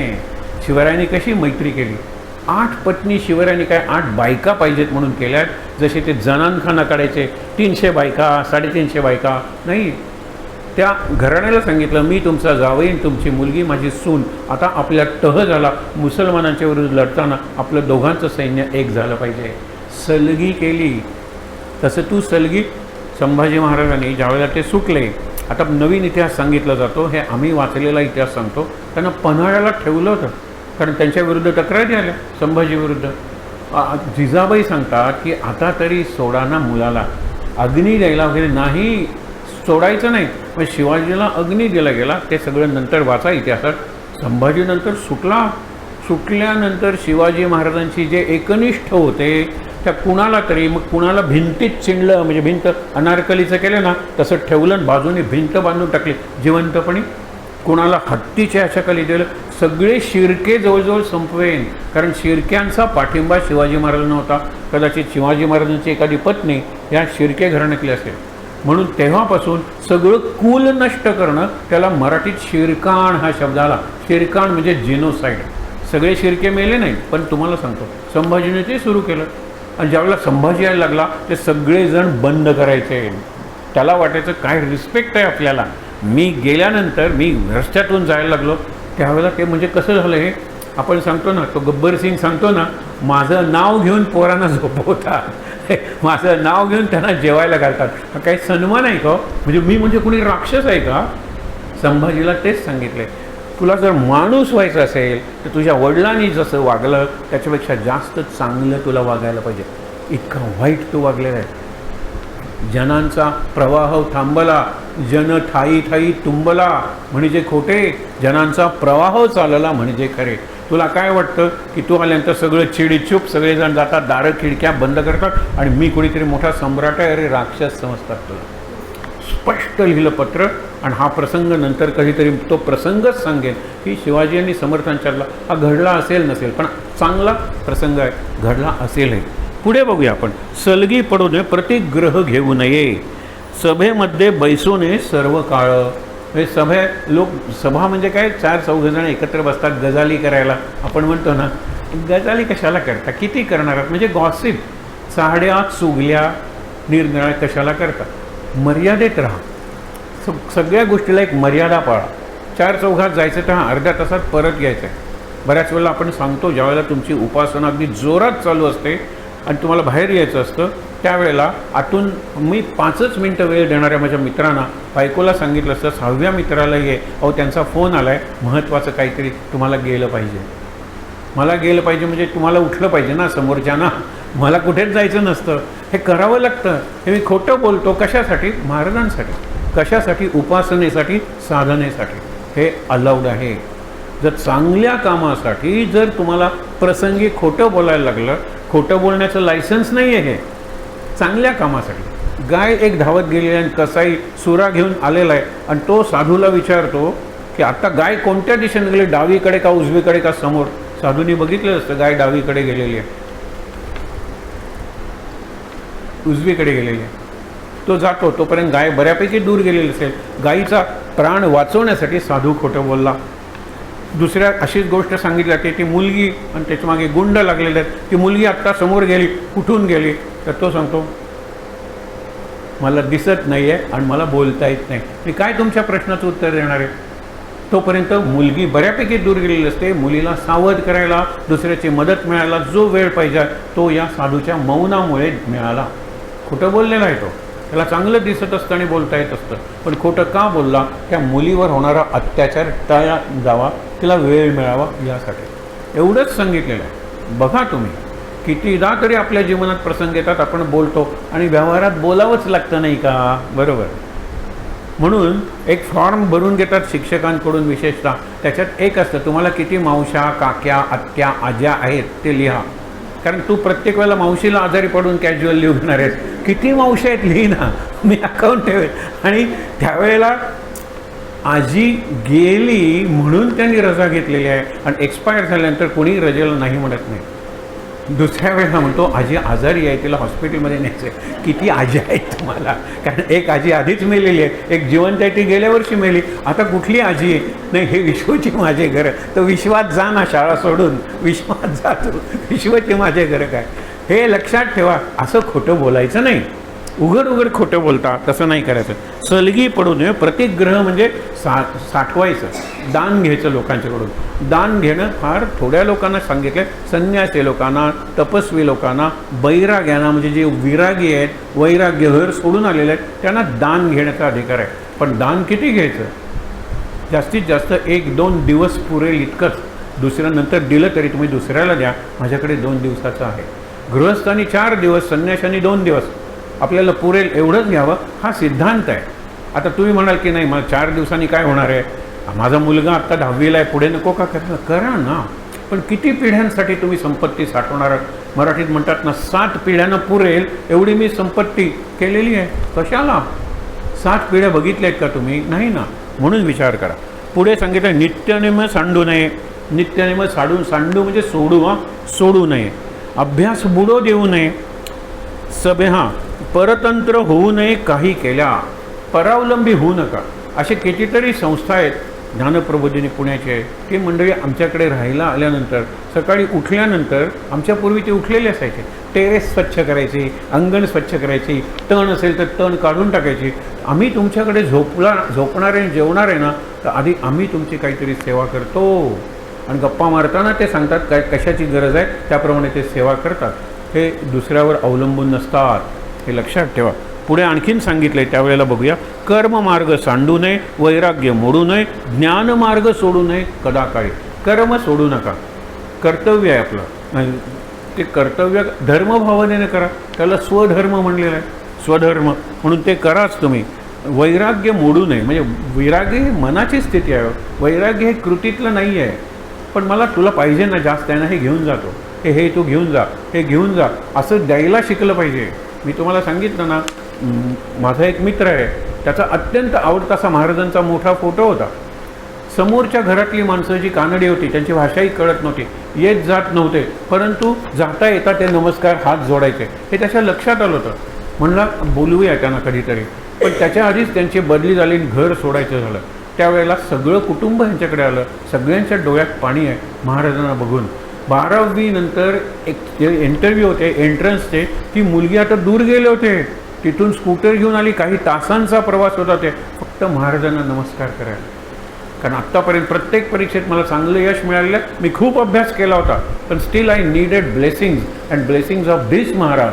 आमच्याकडे महाराज आहेत, आमच्याकडे प्रवचन आहेत कानडीतले, पण हे महाराज आहेत ना, हे माझ्यासाठी. त्यांनी तो फोटो काढला आणि दिला. त्याला सांगितलं पुढच्या वेळेला गोव्याला येशील त्यावेळेला तसा फोटो तुला देईन, तू लाव तिथे, पुन्हा जाऊ देत ना लोकांच्या घरी. मला जे उपास्य असं माझं जे प्रतिमा आहे ना, ती देऊन टाका. माझ्या घरात पवित्र पादुका आहेत, देऊन टाका. माझा आवडता एकमेव ग्रंथ आहे, देऊन टाका. हे द्यायला शिकणं आहे ना, ह्याला वैराग्य म्हणलेलं आहे. नाही, हे मला द्यायचंच नाही आहे, तर दे आधी. हे मनाची अवस्था आहे. आणि मग बघा, एक दिल्यानंतर देव 2 देतो आपल्याला. हे बघा, आपण आसक्त होऊ नये, केल्याविणं सांगू नये, बहुसाल मागू नये शिष्य वर्गासी. कुठल्याही गोष्टीत आसक्त म्हणजे गुंतून पडू नका. संसार रसिकतेने करा, पण संसाराचा रस नाका तोंडात गेला की संसाराच्या रसातच तुम्ही बुडून मरणार आहात. तुम्हाला काय वाटलं की आमरसाचं मोठं फायदा नाही आणि त्याच्यात एक पोर पडेल तर जिवंत राहणार आहे, मरणारच आहे. नाका तोंडात लंग्समध्ये जर आमरस भरला तर काय होणार आहे? नाही नाही, तसं नाही. फक्त अमृत हा एक अपवाद सांगितलेला आहे. मला पोहता येत नाही, एखाद्यात ढकललं आणि मी अमृताच्या डोहात पडलो. डोह म्हणजे नदीचा अत्यंत खोल भाग, त्याला डोह म्हणतात. डोहात पडलो, मी मरणार नाही, कारण नाका तोंडात अमृत जाणार आहे. नाका तोंडात पोटात अमृत गेलं तर मी मरीन कसा? म्हणून ज्याला पोहता येत नाही त्याला पाण्यात टाकलं तर तो मरणार नाही आहे, कारण जरी बुडायला लागला तरी नाका तोंडात अमृत जाणार आहे. ह्याच्यापेक्षा एक महत्त्वाची गोष्ट आहे, लक्षात ठेवा. ज्याच्या पोटात, त्यांनी जठर शब्द वापरला आहे, ज्याच्या पोटात अमृताचा झरा आहे तो तहानेनं आणि भुकेनं कधी मरेल का? पोटातच अमृत आहे. हसलं तरी चालेल, नसलं तरी चालेल, ही अवस्था आहे. पुढे सांगितलेलं आहे, श्राद्ध पक्ष सटी सामासे शांती फलशोभन बारसे भोग रहाण. म्हणजे भार येणं आपण म्हणतो ना, अंगात भार आला, त्याला रहाण हा शब्द आहे. हे सगळे निरनिराळे विधी आहेत, निरनिराळे प्रसंग आहेत कुटुंबातले, आपण त्याला आता इव्हेंट्स म्हणतो. सटी सामासी हे सगळं सांगत बसत नाही, पण लक्षात ठेवा. श्राद्ध पक्ष याला काय सांगितले? बहुवसे नवस व्रते उद्यापने. खूप नवस करून मुलाला मिळवलं, ते नवसाचं उद्यापन करायचं आहे. उद्यापन म्हणजे नवस आता फेडायचं आहे. अशा प्रसंगी निस्पृहानं जाऊ नये हे सांगितले. बहुसाल धावू नये, बहुसाल तेथे निस्पृहे जाऊ नये, त्यांचे अन्न खाऊ नये, येळील वाणे म्हणजे ओशाळपण करू नये. ओशाळपण म्हणजे मी तुमच्यावर अवलंबून, लाचारी ज्याला म्हणतात ते. आपण अशी किती स्पष्ट सांगितलं आहे त्याने. तुम्ही टाळा हे प्रसंग. जर तुम्हाला या काळापुरता उपासना करायची आणि त्या काळात अत्यंत महत्त्वाचा प्रसंग आहे, टाळता आला तर टाळा. नाही तर केलेली उपासना, जी व्हायब्रेशन्स निर्माण झालेले आहेत, जो चार्ज तुमच्या आत निर्माण झालेला आहे, लगेच डिस्चार्ज होईल. लगेच चांगल्या गोष्टी घडायला वेळ लागतो, वाईट गोष्ट एका क्षणात घडते. नेहमी उदाहरण देतात, हिमालयावर चढायला किती त्रास येतो, पण तिथून पाय घसरला की गडगडत खाली येऊन जीवन संपायला काही कष्ट करावे लागत नाही. घसरायला कष्ट नाही आहेत, चढायला कष्ट आहे. म्हणून लक्षात ठेवा. पुढे काय सांगितले? तेथे निस्पृहे जाऊ नये, त्याचे अन्न खाऊ नये, ओशाळपण करू नये, आपण अशी. बहुसाल धावू नये. बहुसाल म्हणजे खूप, उगीच गरज नसताना धावू नये. बहुसाल राहू नये, बहुसाल कष्ट करू नये. असू दे आळशी. असू दे म्हणजे एक शब्द आहे, असू दे दोन शब्द नाही. असू दे म्हणजे आळशी असणे, खोटे म्हणजे अगदी चुकीचं आहे. आता बहुसाल राहू नये एकाच ठिकाणी, म्हणून मठ स्थापन करू नका. मठ स्थापन केला तरी मठाधीश होऊ नका, तुम्ही मठातले भक्तच राहा. हे फार महत्त्वाचं आहे. कारण एका ठिकाणी राहिलात तर तुम्हाला माणसं निर्माण होतात, ओळखी होतात, कोण तुम्हाला आदर द्यायला लागतं, तिथे सावध राहावं लागतं. म्हणून सांगितलं आहे एका ठिकाणी बहुसाल खूप वेळ राहू नका. बहुसाल बोलू नये, अबोलपणे कामा नये, बहुत अन्न खाऊ नये, उपवास खोटा. ज्याला गीतेत युक्त आहार विहार 4 गोष्टी सांगितल्या आहेत, त्या इथे रामदासांनी सांगितलेल्या आहेत. आणि ह्या आपण 30 दिवसात करूया का? गरजेपेक्षा जास्त झोपायचं नाही. म्हणजे उगीच झोपूनच राहू नका आणि उगीच जागतच बसू नका. पहिली गोष्ट, उगीच खातच राहू नका आणि न खाता निर्जली उपवासही करू नका. उगीच बोलतच राहू नका आणि उगीच मौन पाळू नका आणि उगीच लोकांच्यात जाऊ नका, त्यांच्यातच गप्पा मारत वेळ घालवू नका आणि लोकांच्यात जाणारच नाही असंही ठरवू नका. त्याला युक्त आहार विहार हा शब्द वापरलेला आहे. युक्त म्हणजे जेवढं आवश्यक तेवढं, आवश्यक तेवढं झोपा, आवश्यक तेवढं खा, आवश्यक तेवढं बोला आणि आवश्यक तेवढंच लोकांच्यात मिळा. केव्हा? या 30 दिवसात. या 30 दिवसात फार बरं येतात. लग्नाचे वगैरे मुहूर्त कमी होतात. जुलैमध्ये काही आता मुहूर्त काढतात ते, पण एरवी आता पाऊस लागला की मुहूर्त कमी आणि चातुर्मासात तर आणखीन कमी असतात. म्हणून उपासनेला सगळ्यात चांगला काळ आजपासून सुरू झालेला आहे, हे लक्षात ठेवा. पुढे बघूया. बहुसाल निजू नये, बहुत निद्रा मोडू नये, बहु नेम धरू नये, बाष्कळ कोटे. नेम उगीच करू नका. आणि बाष्कळ म्हणजे काय? उथळपणेही जागा राहू नका. माझा नेम नाही आहे, पण मी ठरवून एवढं नाम घेतो. माझा नेम नाही, पण दर गुरुवारी मी दत्ताच्या देवळात जातो. हे चांगलं आहे ना. माझा नेम नाही, पण सूर्योदयापर्यंत उठून स्नान करून मी घाटो. नेम नाही. नेम नाही म्हणजे हार्ड अँड फास्ट रिजिड असा नाही आहे, फ्लेक्सिबल आहे. प्रवासात कुठे जमणार आहे? मनात करेन मी उपासना. मानस पूजा कुठेही जमू शकेल आणि मानस पूजा ही प्रत्यक्ष पूजेपेक्षा श्रेष्ठ आहे. ते आपण बघितलं भक्तीच्या समासात. पुढे बघूया. दृश्य स्मरण कामाने, हे जमणार आहे का आपल्याला? जे दिसतं ना ते खोटं आहे हो. खोटं आहे म्हणजे मिथ्या आहे. मिथ्या आहे म्हणजे अनित्य आहे. कुठल्याही गोष्टीला गॅरंटी दिलेली असते ना, इतकी. आता दिव्याला गॅरंटी दिलेली असते, इतके तास तो जळेल. मग तुम्ही कंटिन्युअस लावून ठेवला तर तो एका महिन्यात जाईल, पण तुम्ही रोज 2-3 तास वापरला तर तो 3-4 महिने पुरेल. हे आहे ना. म्हणून हे मी ठरवणार आहे. आत्ता सांगितलेल्या 4 गोष्टी, किती खायचं, किती झोपायचं, किती बोलायचं. बोलायचं म्हणजे प्रत्यक्ष किंवा मोबाईलवर. आपण हल्ली मोबाईलवर जास्त बोलतो. ते I will reduce, I will curtail, मी कमी करेन, ते मर्यादित करेन. त्याच्यासाठी 30 दिवस घेईन, पुढे मला सवय होईल ना. खरंच कोणत्याही गोष्टीची माणसाला सवय होते. म्हणून दृश्याचं स्मरण करू नका. विस्मरण म्हणजे अदृश्याचं विस्मरण करू नका. अदृश्य म्हणजे गुण दिसत नाहीत, गुणी माणूस दिसतो. त्या माणसावरच प्रेम करता कशाला? माणसाच्या गुणांवर प्रेम करा. म्हणजे उद्या ॲक्सिडेंटमध्ये त्याचं ते जरी गेलं तरी गुण कायम राहतील. तो करत राहील, तो सेवा करत राहील. त्याचा चेहरा भाजला, अर्धा जळला, तो आता ॲसिड वगैरे त्या मुलीच्या चेहऱ्यावर टाकलं, विचित्र दिसतात. तिने तसंच दिला होता इंटरव्ह्यू.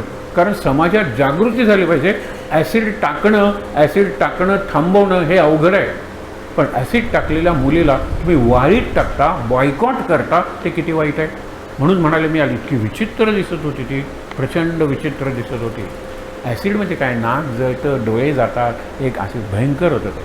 पण ती मुलगी जी बोलत होती, मी हुशार होते, अजूनही आहे. माझ्या वाणीवर परिणाम झाला नाही, अजूनही मी वक्तृत्व स्पर्धा जिंकू शकेन, अजूनही मी हे करू शकेन. मला तुम्ही का टाळता? घरातले लोकसुद्धा, आम्ही जाणार आहोत बाहेर, तू येऊ नकोस. आता आमच्याकडे इम्पॉर्टंट बॉस माझा येणार आहे, तो बाहेर येऊ नकोस. हे का प्रत्येकाला? आपण गुणांवर करत नाही, आपण बाहेरच्या रूपावरच भाळतो आणि तिथे फसतो. ह्याला अनित्य म्हणलेलं आहे. म्हणून निस्पृहे वक्तृत्व टाकू नये, सांडू नये. वक्तृत्व पाहिजे. कशासाठी? वक्तृत्व म्हणजे वक्तृत्व स्पर्धा आणू नका. चांगलं बोलणं काउन्सेलरला आवश्यक असतं. काउन्सेलिंग ही बोलण्याचीच आहे ना. ते काय फिजिओथेरपी नाही, असं करा, तसं करा, तसं करा. बहुतेक फिजिओथेरपी स्पर्शही करत नाही तुम्हाला. मी करून दाखवतो, तुम्ही करा, असं करा, 10 वेळा करा, मी मोजते. असं नाही. काउन्सिलिंग म्हणजे मी तुझ्या हार्ट पोचतो, हार्टशी संवाद साधतो थ्रू माय लँग्वेज. मग लीडर जो आहे, शिक्षक जो आहे, हेडमास्टर जो आहे, कुठल्याही घरातला कुटुंब प्रमुख आहे, त्याची वाणी कशी असली पाहिजे? वक्तृत्व सोडू नका. Capacity to persuade others. दुसऱ्याच्या मतावर आणि मनावर प्रभाव पाडून त्यांचं मन आणि मत चांगल्या दृष्टीने बदला. त्याच्यासाठी वक्तृत्व पाहिजे. हे पुढे सांगितलेलं आहे. आशंका घेता भांडू नये. कुणी जर तुम्हाला सांगितलं नाही, मला हे पटत नाही, तर भांडू नका. तुला पटत नाही ना, आज ना उद्या पटेल. नमस्कार करूया, आपण मित्र राहूया ना. भांडून शत्रू कशाला व्हायचं? मग उगीच भांडू नका. शंका विचारायला तर तुमच्याकडे लोक येणार आहेत. कारण तुम्ही कोण आहात? तुम्ही महंत आहात, या मठाचे मठाधीश आहात. लोक तुमच्याकडे येणार. कुणी कोणतीही शंका तुमच्या उपासनेबद्दल घेतली तरी चिडू नका, भांडू तर नकाच नका. आशंका घेता भांडू नये.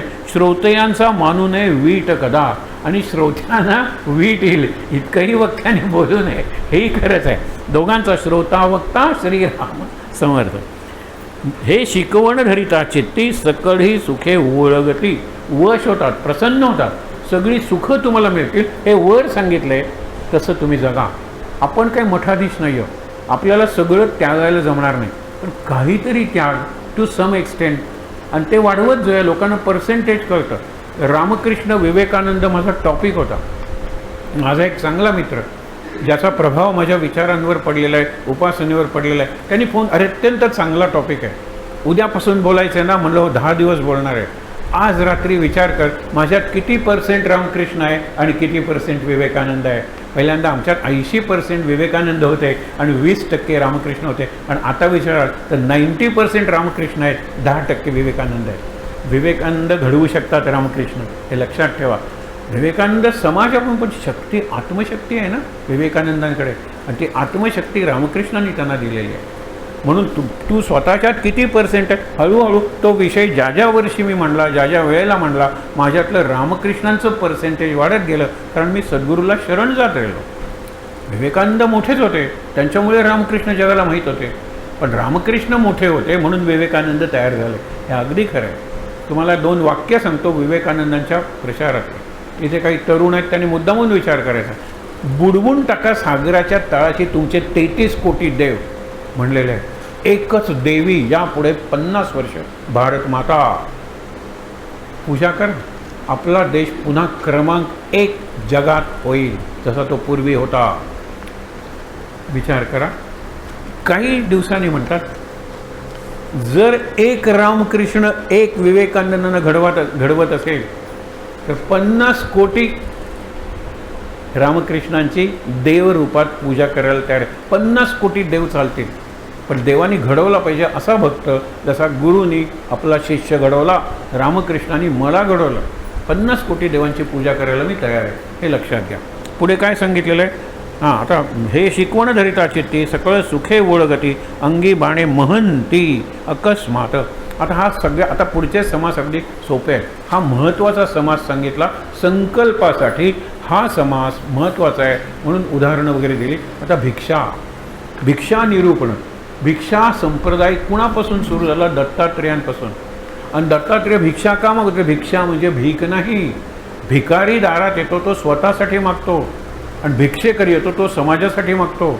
मातृछायेसाठी आम्ही झोळी घेऊन म्हणजे बॅग घेऊन जायचो लोकांच्याकडे, जे काही आहे ते तुम्हाला द्या. जुने कपडे चालतील, जुनी भांडी चालतील, अशी ती मातृछाया उभी राहिली. आम्हाला माहीत होतं आम्ही त्या अनाथ बालकांसाठी, अनाथ नाही राहिली तर आम्ही त्यांना आमची मानलेली आहे, त्यांना नाथ मिळालेला आहे. घरोघरी जाऊन ही भिक्षा आहे. भिक्षा संप्रदाय दत्तापासून सुरू झाला म्हणून सोडू नका. ब्राह्मणाची मुख्य दिशा मागितली पाहिजे भिक्षा. ब्राह्मणी जात धरू नका. ब्राह्मण म्हणजे ज्याला ज्ञान मिळवायचं आहे. पूर्वी हुशार विद्यार्थी असायचे, पण जे गरीब असायचे ते एखाद्याच्या घरात जेवायला जायचे. कोण जात होते? साने गुरुजी. कितीतरी काही वाराला जेवायला जायचे. सोमवारी मी तुमच्याकडे येईन, मंगळवारी त्यांच्याकडे जाईन, बुधवारी त्यांच्याकडे जाईन. कारण मी जर रांधत बसलो त्यासाठी मिळवायला पाहिजे, त्यासाठी नोकरी करायला पाहिजे. माझा अभ्यासाचा संशोधनाचा वेळ जाईल म्हणून मी करत नाही. हा ब्रह्मचारी आहे. तो आमच्या दारात सुद्धा आलेला आठवतो. आईनी जेवायला बसवलेलं थांबवलेलं आहे. शाळेला उशीर 5 मिनटं झालं तरी पण तो अजून बटू कुठे आला आहे? इतक्यात ओम भवती भिक्षांदेही नुकताच मुंज झालेला तेजस्वी यायचा. मग रोज आमच्यापैकी एक जण त्याच्या घालायचा, मग जेवायला बसायचा. हा संस्कार आहे. म्हणून जो दारात भिक्षेकरी येतो त्याला काहीतरी दिल्याशिवाय पुढच्या दारी पाठवू नका. भिकाऱ्याची गोष्ट निराळी आहे. पुढे बघा. भिक्षा मागून जेव्हा मागितली पाहिजे भिक्षा ओम भवती या पक्षा रक्षिले पाहिजे. ओम भवती भिक्षांदेही. भिक्षांदेही म्हणजे भिक्षा दे, आणि ओम भवती म्हणजे तुझं कल्याण होईल. तुझं कल्याण होईल आधी सांगितलं. तुझं कल्याण होईल, मला भिक्षा दे. भिक्षा मागितलेली आहे. आता पुढे तर काय सुंदर सांगितलेलं आहे बघा. भिक्षा मागून जो जेविला तो निराहारी बोलला. म्हणजे जो जेविला उपवासी म्हणतात ना, नाम घेता ग्रासोग्रासी. प्रत्येक वेळेला हरी हरी. आपण हरिमुखे म्हणा, वदनी कवळे घेता. फक्त पहिला घास, नंतर मारा गप्पा पॉलिटिक्सवर, वाटेल त्याच्यावर. मग काय ते जेवण अंगी लागणार आहे? प्रत्येक घासाला मनातल्या मनात सुद्धा तुमच्या आवडत्या देवाचं नाव घ्या. मनातल्या मनात त्या अन्नाचं अमृत होऊन तुमच्या शरीरात शिरेल. असे संस्कृत श्लोक आहेत. इथे काय सांगितलेलं आहे? तो निराहारी बोलला, प्रतिग्रह वेगळा झाला भिक्षा मागता. त्याला काही साठवायला नको. आणि 4 घरी भिक्षा मागा सांगितलं आहे. 4 घरी जर मिळाली नाही ना तर उपाशी राहा त्या दिवशी. 2च घरी मिळालं उपाशी राहा. आणि भिक्षा मिळालेलं अन्न वाहत्या प्रवाहात एका वालो म्हणतो त्या वालोत घेऊन त्याचा रंग गेला पाहिजे, त्याचा वास गेला पाहिजे, आणि त्याची रुची गेली पाहिजे. मग तुम्ही म्हणाल काय जेवायचं? अहो, पीठ खाऊन राहणारी माणसं आहेत ना, पीठ खाऊन पाणी पितात. ते कणिकसुद्धा पाहून काही उकडून वगैरे काही खात नाहीत. पीठ खातात, पाणी पितात, आणि त्याच्यावर उपासना करत राहतात.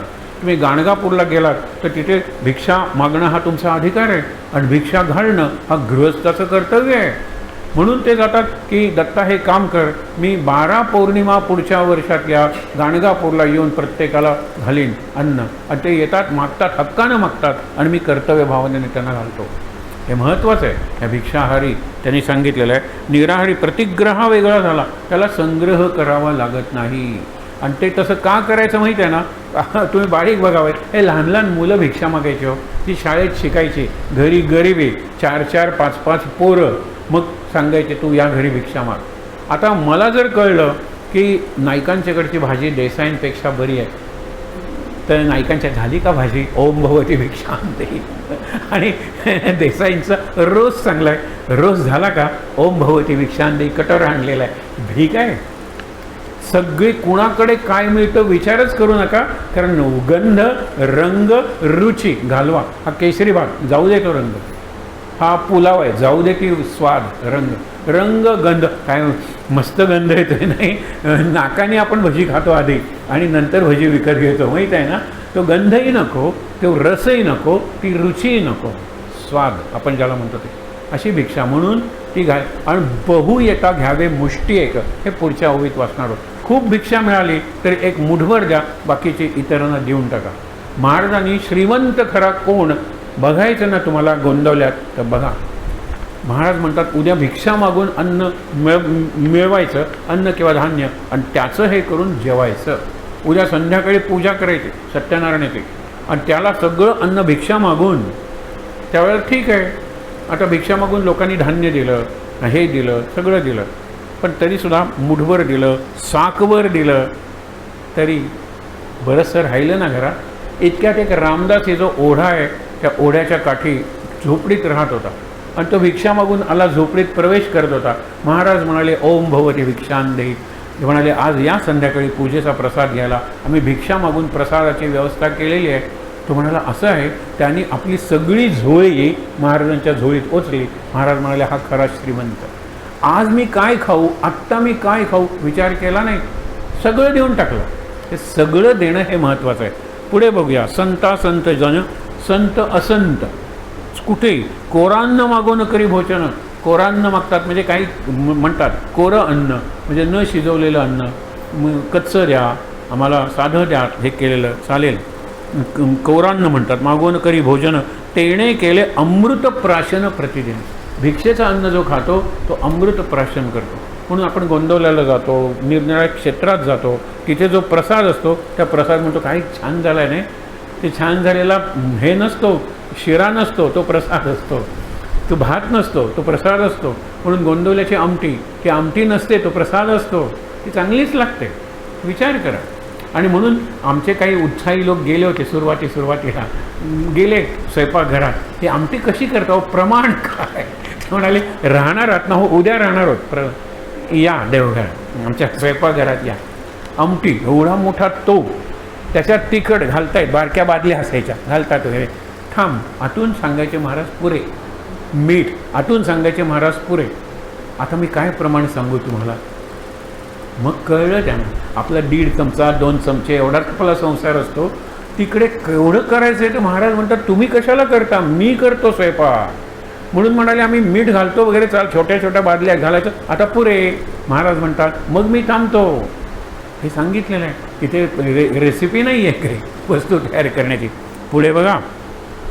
भिक्षाहरी निराहारी भिक्षा नैव प्रतिग्रह असंतो वापी संतो वा सोमपान म्हणजे अमृतपान दिने दिने. वरती सांगितलं आहे ते संस्कृतमध्ये. जो भिक्षाहारी आहे तो निराहारी आहे. भिक्षा नैव प्रतिग्रह, हे भिक्षा जो मागतो त्याला उद्या भिक्षा मिळणारच असते, तो साठवून कशाला ठेवेल, काही साठवत नाही. साठवणं संग्रह त्याला प्रतिग्रह म्हणतात. असंतो वापी संतो वा, तो सज्जन असेल दुर्जन असेल, भिक्षा मागून त्यांनी जर जेवण केलं तर त्याला अमृत प्राशन म्हणलेलं आहे किंवा अमृतपान सोमपानम. दत्त गोरक्ष आधी करून, म्हणजे हे सगळे नाथपंथी हे भिक्षा मागत होते. ज्ञानेश्वर वगैरे लहानपणी भिक्षा मागत होते किंवा, आणि पुरुष त्यांना देत नव्हते, पण बायका खूण करायच्या की मागच्या दाराला या, आणि मागच्या दाराला त्या त्यांना जेवण घालायच्या. पण ते भिक्षा मागत होते. समर्थ रामदास तर शेवटपर्यंत भिक्षा मागत होते. भिक्षा महत्त्वाची आहे. दत्त गोरक्ष आदी करुणी सिद्ध भिक्षा मागती जनी निस्पृहता भिक्षेपासून प्रकट होय. मग इच्छा नाही, तो घालेल ते, आणि घालेल तितकं. मी हे घाला, अजून थोडं घाला असं म्हणत नाही. आणि भिक्षा मागताना तोही विचारत नाही पुरे नाही, त्याने आणलंय ते घालतो, आपण निघायचं तिथून पुढे. विचार करा. पुढे अखंड भिक्षेचा अभ्यास तयास वाटेना परदेश. परदेश म्हणजे परका माणूस. भिक्षा मागतो, सगळी घरं माझी आहेत, मी नावसुद्धा ओळखत नाही, प्रत्येक ठिकाणी जातो. आणि किती वेळ थांबा सांगितलं, त्यावेळेला मिनिटाचं घड्याळ नव्हतं. एका गाईचं दूध काढायला जेवढा वेळ लागेल, समजा 3 मिनटं 4 मिनटं, तेवढाच वेळ एका घरासमोर थांबा. जर काही आलं नाही तर दुसऱ्या घरी जा. सगळं काऊ सेंटर्ड होतं. तसं आपलं चाइल्ड सेंटर्ड एज्युकेशन झालं पाहिजे. काऊ सेंटर्ड जीवन होतं. इस्रायल हा वॉटर सेंटर्ड कंट्री आहे, कारण सगळीकडे समुद्र आहे, तो खारट आहे, पण बाकी सगळं वाळवंट आहे. म्हणून पाणी त्यांना थेंब थेंब पाण्याचं त्यांनी केलेलं आहे. नंतर कधीतरी सांगेन. अखंड भिक्षा मागिणे निर्भय स्थिती. तुम्ही घातलं नाही हरकत नाही, तो पुढे जाईल. भिक्षेने प्रकटे महंती. जो मी भिक्षा मागतो तो खरा श्रीमंत असतो, महंत असतो. स्वतंत्रता ईश्वर प्राप्ती भिक्षा गुणे. ते शिवणे नाही, भिक्षा गुणे. भिक्षा गुणे म्हणजे भिक्षेमुळे स्वतंत्रता येतं आणि ईश्वर प्राप्ती होते. स्वातंत्र्य येतं. भिक्षेकरी स्वतंत्र आहे, लक्षात ठेवा. त्याला जे मिळालेलं आहे ते केव्हाही खायला तो स्वतंत्र आहे. मी अगदी माझा स्वतःचा अनुभव सांगतो. प्रचंड भूक लागलेली असायची. आम्ही शाळेतून घरी जायचो, त्यावेळेला भिकाऱ्याची पोरं जे मिळाले काय खाली भाग्यवान आम्ही म्हणायचो. काय भाग्यवान, आत्ता जेवताय. हां, आम्हाला घरी गेल्यानंतर हात पाय धुवा, ते म्हणा बी शुभं करोती, नंतर जेवण. हे भाग्यवान, एका अर्थाने भाग्यवानच. तेच समर्थ सांगतायत. काही भिक्षा आहे म्हणावे, अल्पसंतोषी असावे, बहु आणिता घ्यावे मुष्टी एक. त्यांनी गुळाची ढेप तुमच्या झोळीत घातली, झोळी फाटेल. त्याला सांगा मला गुळ एवढा द्या हो, ही गुळाची ढेप कशाला देता. गंमत बघा. म्हणून पुढे काय सांगितलेलं आहे, काही भिक्षा आहे म्हणावे, अल्पसंतोषी असावे, बहु आणिता घ्यावे, मुष्टी एक मुठभरच घ्यावे, सुखरूप भिक्षा मागणे ऐसी निस्पृहतेची लक्षणे. निरीच्छ पण सुखरूप म्हणजे आनंदात भिक्षा मागा. आज भिक्षा मिळाली नाही, चला आज महाराज उपवास. महाराजांनी सांगितलं आहे, सगळ्या संतांनी सांगितलं आहे, उपवास घडला पाहिजे, उपवास करता कामा नये. आणि केला तर आनंदाने करा. बऱ्याच वेळेला ज्यांची कडक संकष्टी असते त्यांच्या घरात संध्याकाळी जाऊन पहा.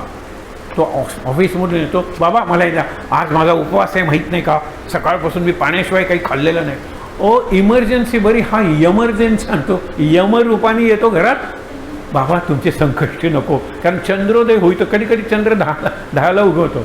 म्हणून मुलांनी सांगितलं, बाबा तुम्ही कॅसेटवर जशी पूजा करता तसा मी चंद्राचा व्हिडिओ करतो, तो व्हिडिओ बघा, आल्याला गिळा ना, मग नंतर तरी थोडी शांती राहील. हे कसली संकष्टी आहे सांगा बरं. याची संकष्टी आणि घरावर संकष्ट म्हणजे संकट, नको तसं करायला. म्हणून सांगतात तुम्ही भिक्षा, तो स्वतंत्र आहे, तो निस्पृह आहे, त्याला कशाची इच्छा नाही आहे. मिळालं मिळालं, नाही नाही. मृदू वाग्विलास करणे परम सौख्यकारी. प्रेमानं बोललं पाहिजे. महाराजांनी 2-3 भिकाऱ्यांची उदाहरणं दिलेली आहे. तो भिक्षा मागायला येतो, ही काय भिकार वेळ आहे का भिक्षा मागायची, पुढे हो. तो म्हणाले वेळ नाही तुमच्या घरची, बाकीच्या घरी कालचं उरलेलं आम्हाला सकाळीच देतात ते, आणि पुढे हो म्हणणारे तुम्ही. मी रस्त्यावर उभा आहे, रस्ता तुमच्या फुली फुली फुली आहे का, बापाचा आहे का. महाराज म्हणाले हा या जन्मात तर भिकारी राहा. केवढा अहंकार आहे. त्यांनी सांगितलं पुढे हो. पुढे जाणारे तुम्ही कुठलं. हां, दुसरा भिकारी म्हणतो, त्याचं निराळच सांगितलेलं आहे, भिक्षा नाही एवढंच म्हणण्यात तुम्हाला अधिकार आहे. पुढे जा, रस्त्यावरून बाजूला तुम्ही काही सांगू नका, घरासमोर उभं राहू नका. मी तुमच्या घरासमोर नाही, घर तुमचं माझ्यासमोर आहे, मी रस्त्यावर उभा आहे. हे दुसरं उदाहरण दिलेलं आहे. तो म्हणाले ही माणसं भिकारीच होणार आहे. आणि तिसऱ्या भिकारीचं उदाहरण, तो हुशार आहे. तो जाऊन घरासमोर एक पद म्हणतो, गेल्या जन्मी मी भिक्षा दिली नाही म्हणून या जन्मी भिकारी झालो. थांब थांब, तुला म्हणून पुढच्या जन्मी भिकारी व्हायला नको. हा हुशार भिकारी आहे, चतुर बिरबल आहे ना, तसा चतुर पण भिकारीच आहे, हे लक्षात ठेवा. ऐसी भिक्षेची स्थिती अल्प बोलिले यथामती, भिक्षा वाचवी विपत्ती होणार काय. विपत्ती होणार आहे, जो काळ कसा येणार आहे माहीत नाही. भिक्षा मागण्याचा तुम्ही सराव ठेवा, प्रॅक्टिस ठेवा. आणि भिक्षा मागणं तुम्हाला इतरांसाठी. कुठली इमारत बांधायचे, ते चांगलं ज्ञानमंदिर आहे, वाचनालय, ते शिक्षणाचं विद्यामंदिर आहे, मागा त्यांच्यासाठी. आपल्याला कुपन्स देतात, लक्षात ठेवा. 10 कुपन्स दिलेले आहेत, 50 रुपयाचं एक, आणि 2 महिन्यांनी तो येतो, त्यावेळेला 10 कुपन्स मी त्याला परत देतो. तो जर त्यांनी मला विचारलं, तू स्वतःसाठी सुद्धा एकही कुपन घेतलं नाही, अरे तुझी 4 मुलं या शाळेत शिकलीत की रे, आणि आम्ही 50 रुपये एकदाच मागणार आहे तुझ्याकडे. 10 वर्षासाठी 50 रुपये, दिवसाला 5 पैसे सुद्धा नाही, दिवसाला 5 पैसे तू त्या शाळेसाठी देणार नाही जिथे 4 मुलं तुझी शिकली. अशी वृत्ती झालेली आहे आपली. पण म्हणून भिक्षा मागणं सोडायचं नाही, हे लक्षात ठेवा. पुढे आहे कवित्व कला नियम. हे कवित्व हा फार चांगला त्यांचा समास आहे. समर्थ साहित्य शब्द वापरतात, वाङ्मय शब्द वापरत नाही. साहित्य म्हणजे लिटरेचर नाही आहे, सहित, समाजाचं हित जे साधतं तेच साहित्य. आणि तसं जो करतो तो कवी आणि लिहितो तो लेखक. हे आता सगळे पॉर्न लिहितात, अश्लील. त्यांनी काय समाजाचं कल्याण होतं? लहान मुलं बिघडतात मोबाईलमधल्या त्या साईट्स बघून, आणि त्यांचे मोठा भाऊ किंवा मोठ्या वरच्या वर्गातले विद्यार्थी त्यांना त्या साईट्स कशा बघायच्या ते सांगतात, ते बघत राहतात. त्या साईट्स निर्माण करणं आउट अँड आउट व्यापार आहे. आणि अमेरिकेसारखी, इंग्लंडसारखी राष्ट्र जी बनिया म्हणजे व्यापारी आहेत, काहीही विकतील, काहीही विकतील, लक्षात ठेवा. म्हणून आपण तसं करायचं का नाही.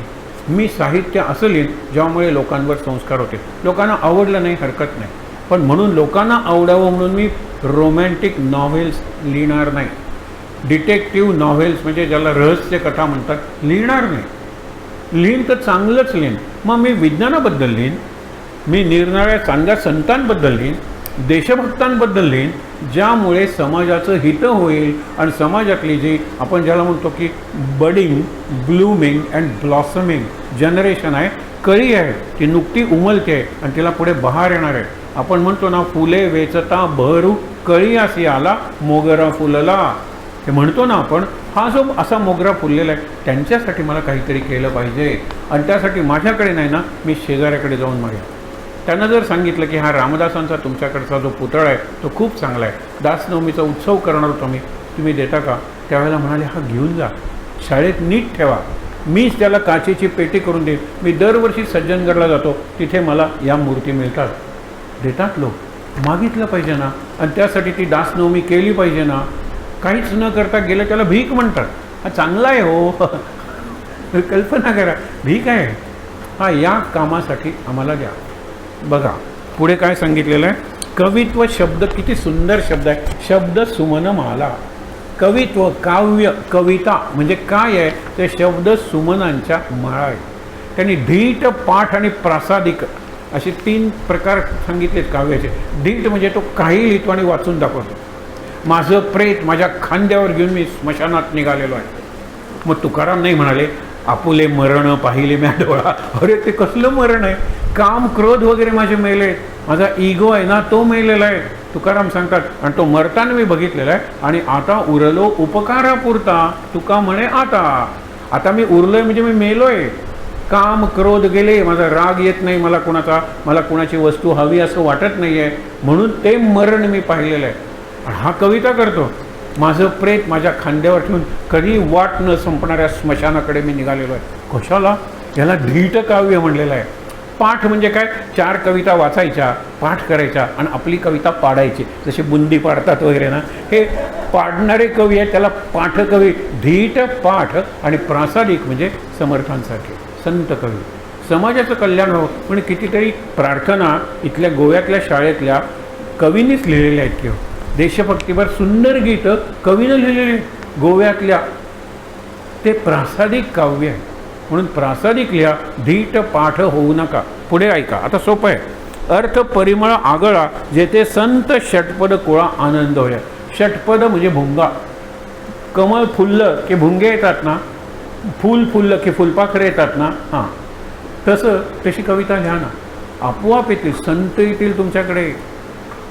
काय सुंदर लिहिता तुम्ही, काय सुंदर तुमच्याकडे पुस्तकांचा संग्रह आहे, मला वाचनासाठी द्या, मी चातुर्मासात हा ग्रंथ वाचणारे द्या, ठेवा तुमच्याकडे, असं म्हणायला पाहिजे जीवनाच्या कोणत्या तरी पातळीवर. इथे सांगितलं अर्थ परिमळ आगर म्हणजे शब्द सुमनांच्या माळा म्हणजे शब्दांचे हार म्हणजे कविता आहे. कवितेचा अर्थ काय? त्या फुलांचा गंध आहे. काय सुंदर आहे बघा बरं. तुम्ही जी कविता आहे तिला अर्थ पाहिजे ना, कवितेला अर्थ नको. मग कवितेने अनर्थ घडवला तर ती कविता व्यर्थ आहे. समर्थ म्हणतात अर्थ नाही, अनर्थ घडवू नकोस, व्यर्थ कविता कशाला करतोस, दुसरं काहीतरी लिही. कवितेचा प्रभाव त्या काळातही होता, कारण संतांचे ग्रंथ नाही, ऋषींचे वेद आहेत ना ते पद्य आहेत, they are in the form of वर्स. त्याला कविता म्हणणार नाही. पहिली कविता रामायण, म्हणून रामायणाला आदिकाव्य आणि वाल्मिकीला आदिकवी म्हणतात, कारण वाल्मिकीचं रामायण अजूनही आमच्यावर संस्कार घडवतं की काय सुंदर संस्कार आहे. आत्ता येताना मी बघत होतो, 1 मिनिटात दाखवतात ती रील्स किंवा शॉर्ट्स, तिथे ते म्हणतात की आम्ही उपाशी मरायला लागलो आहे, कारण अयोध्येतली 80% जवळजवळ दुकानं आहेत ना ती मुसलमानांची आहेत. अयोध्येत जी सध्याचा सत्ताधारी पक्ष आहे त्यांचा कॅन्डिडेट पडलेला आहे. अयोध्येचा बनारसचा विकास केला की ते जास्त मेजॉरिटी या लोकांची आहे. लोकांनी बॉयकॉट टाकला. ते म्हणाले माझी उदबत्ती मी घरून घेऊन येईन, तुझ्याकडे येणार नाही. तुमच्यासाठी ज्यांनी केलं त्यांना पाडलंत तुम्ही. आम्ही तुम्हाला पाडणार म्हणजे आणि तो बहिष्कार जसा मालदीववर टाकला ना आपण, मालदीव आता म्हणते पैसे द्या, कर्ज द्या. आम्ही कर्जबाजारी झालो. का झालो? मालदीवची दादागिरी सुरू झाली. Indians go back home. कारण चीनचा पाठिंबा होता. चीन पाठिंबा देतो आणि काढून घेतो. हे राजकारण नाही, उदाहरण तुम्हाला सांगतोय. प्रधानमंत्र्यांना काय होतं, आपल्याकडे लक्षद्वीप आहे ना, हे मालदीप आहे लक्षद्वीप, तिथे गेले, समुद्राकाठी बसले छत्री हे घेऊन, नंतर त्यांनी जप केला, नंतर डायव्हिंग खाली गेले. त्यांनी त्या टुरिझमची जी अट्रॅक्शन्स आहेत, बीच टुरिझम, ते सगळं त्यांनी तिथे केलं. आणि मालदीवची लोकांनी बुकिंग कॅन्सल केले. लक्षद्वीप आहे आपलं सांगलं, ते डेव्हलप टाटाने सांगितलं 6 महिन्यात भव्य हॉटेल ताजसारखं तिथे उभारतो. दुसरे म्हणाले तिथे असा निरनिराळे उद्योग तयार करतो तिथल्या लोकांना. बघा ना, म्हणजे त्यांनी फक्त खाली गेले डायव्हिंगसारखे आणि ते मालदीव बुडालं. त्यांनी एकही सांगितलं नाही आपल्याला. पण याचा विचार करायला पाहिजे. तो एक काहीतरी गोष्ट करून जातो आणि सगळं राष्ट्र म्हणतं ओके. आता हा बहिष्कार कुणीही सांगितलेला नाही, अगदी त्यांच्या बैठकीतही लोकच म्हणत आहेत. इतकं सगळं केलं. आज अयोध्येची जी सुबत्ता आलेली आहे, अयोध्येची इकॉनॉमी सुधारली आहे, ते राम मंदिरामुळे. राम मंदिर ज्यांनी बांधलं, रामभक्त जे लक्षावधीनं, आता काही कोटीत तो आकडा गेलेला आहे. आणि प्रत्येकाने 10 जरी केले तरी इतक्या दिवसात 10 कोटी रुपये एकेका भक्ताने इथे दिलेले आहेत ना अयोध्येत. आणि तुम्ही त्यांना पाठीत सुराख उपसता. फार विचित्र झालेला आहे. हा लोकांचा बहिष्कार हा भावनात्मक बहिष्कार आहे, पण तो कृतीत व्यक्त होतोय. एक राष्ट्र म्हणून उभं राहायचं असेल ना, तर आपण म्हणतो ना की एक दिल हो भारत जननी, एक हृदय हो भारत जननी.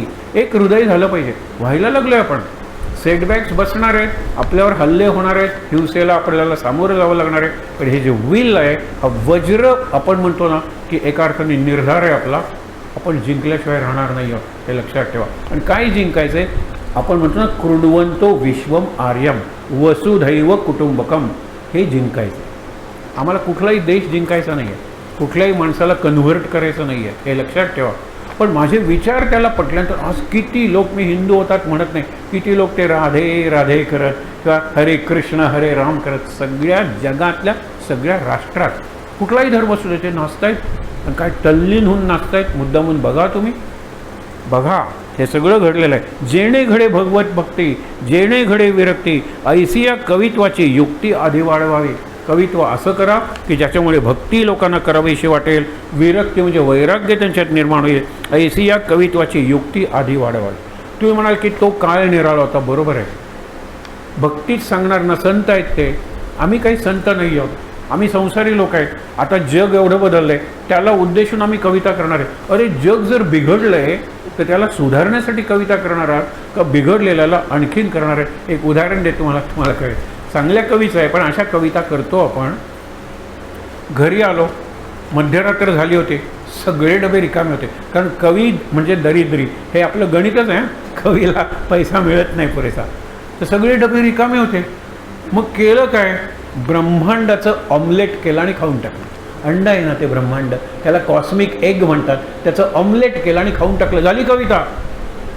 आणि तुकाराम म्हणतात ब्रह्मांडाचं आपोषण केलं, आचमन केलं मी सगळ्या ब्रह्मांडाचं. तुकारामाचा अनुभव आहे.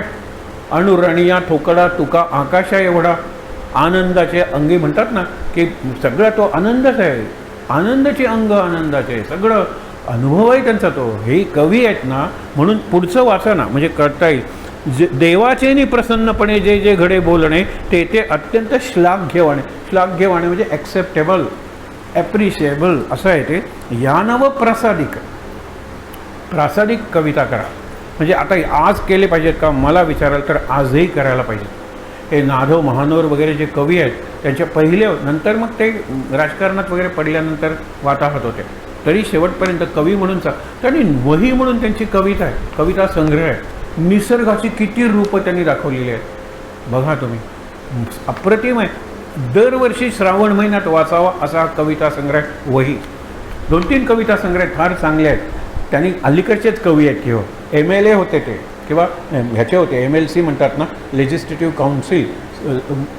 राज्याने त्याला निवडलं होतं की तुम्ही असा कवी एक असला पाहिजे म्हणून. चांगले कवी होते. त्यांनी सुद्धा सत्यम शिवम सुंदरम निसर्गातलं, जीवनातलं आणि माझ्या कुटुंबातलं जे सत्य आहे ते मी सांगेन.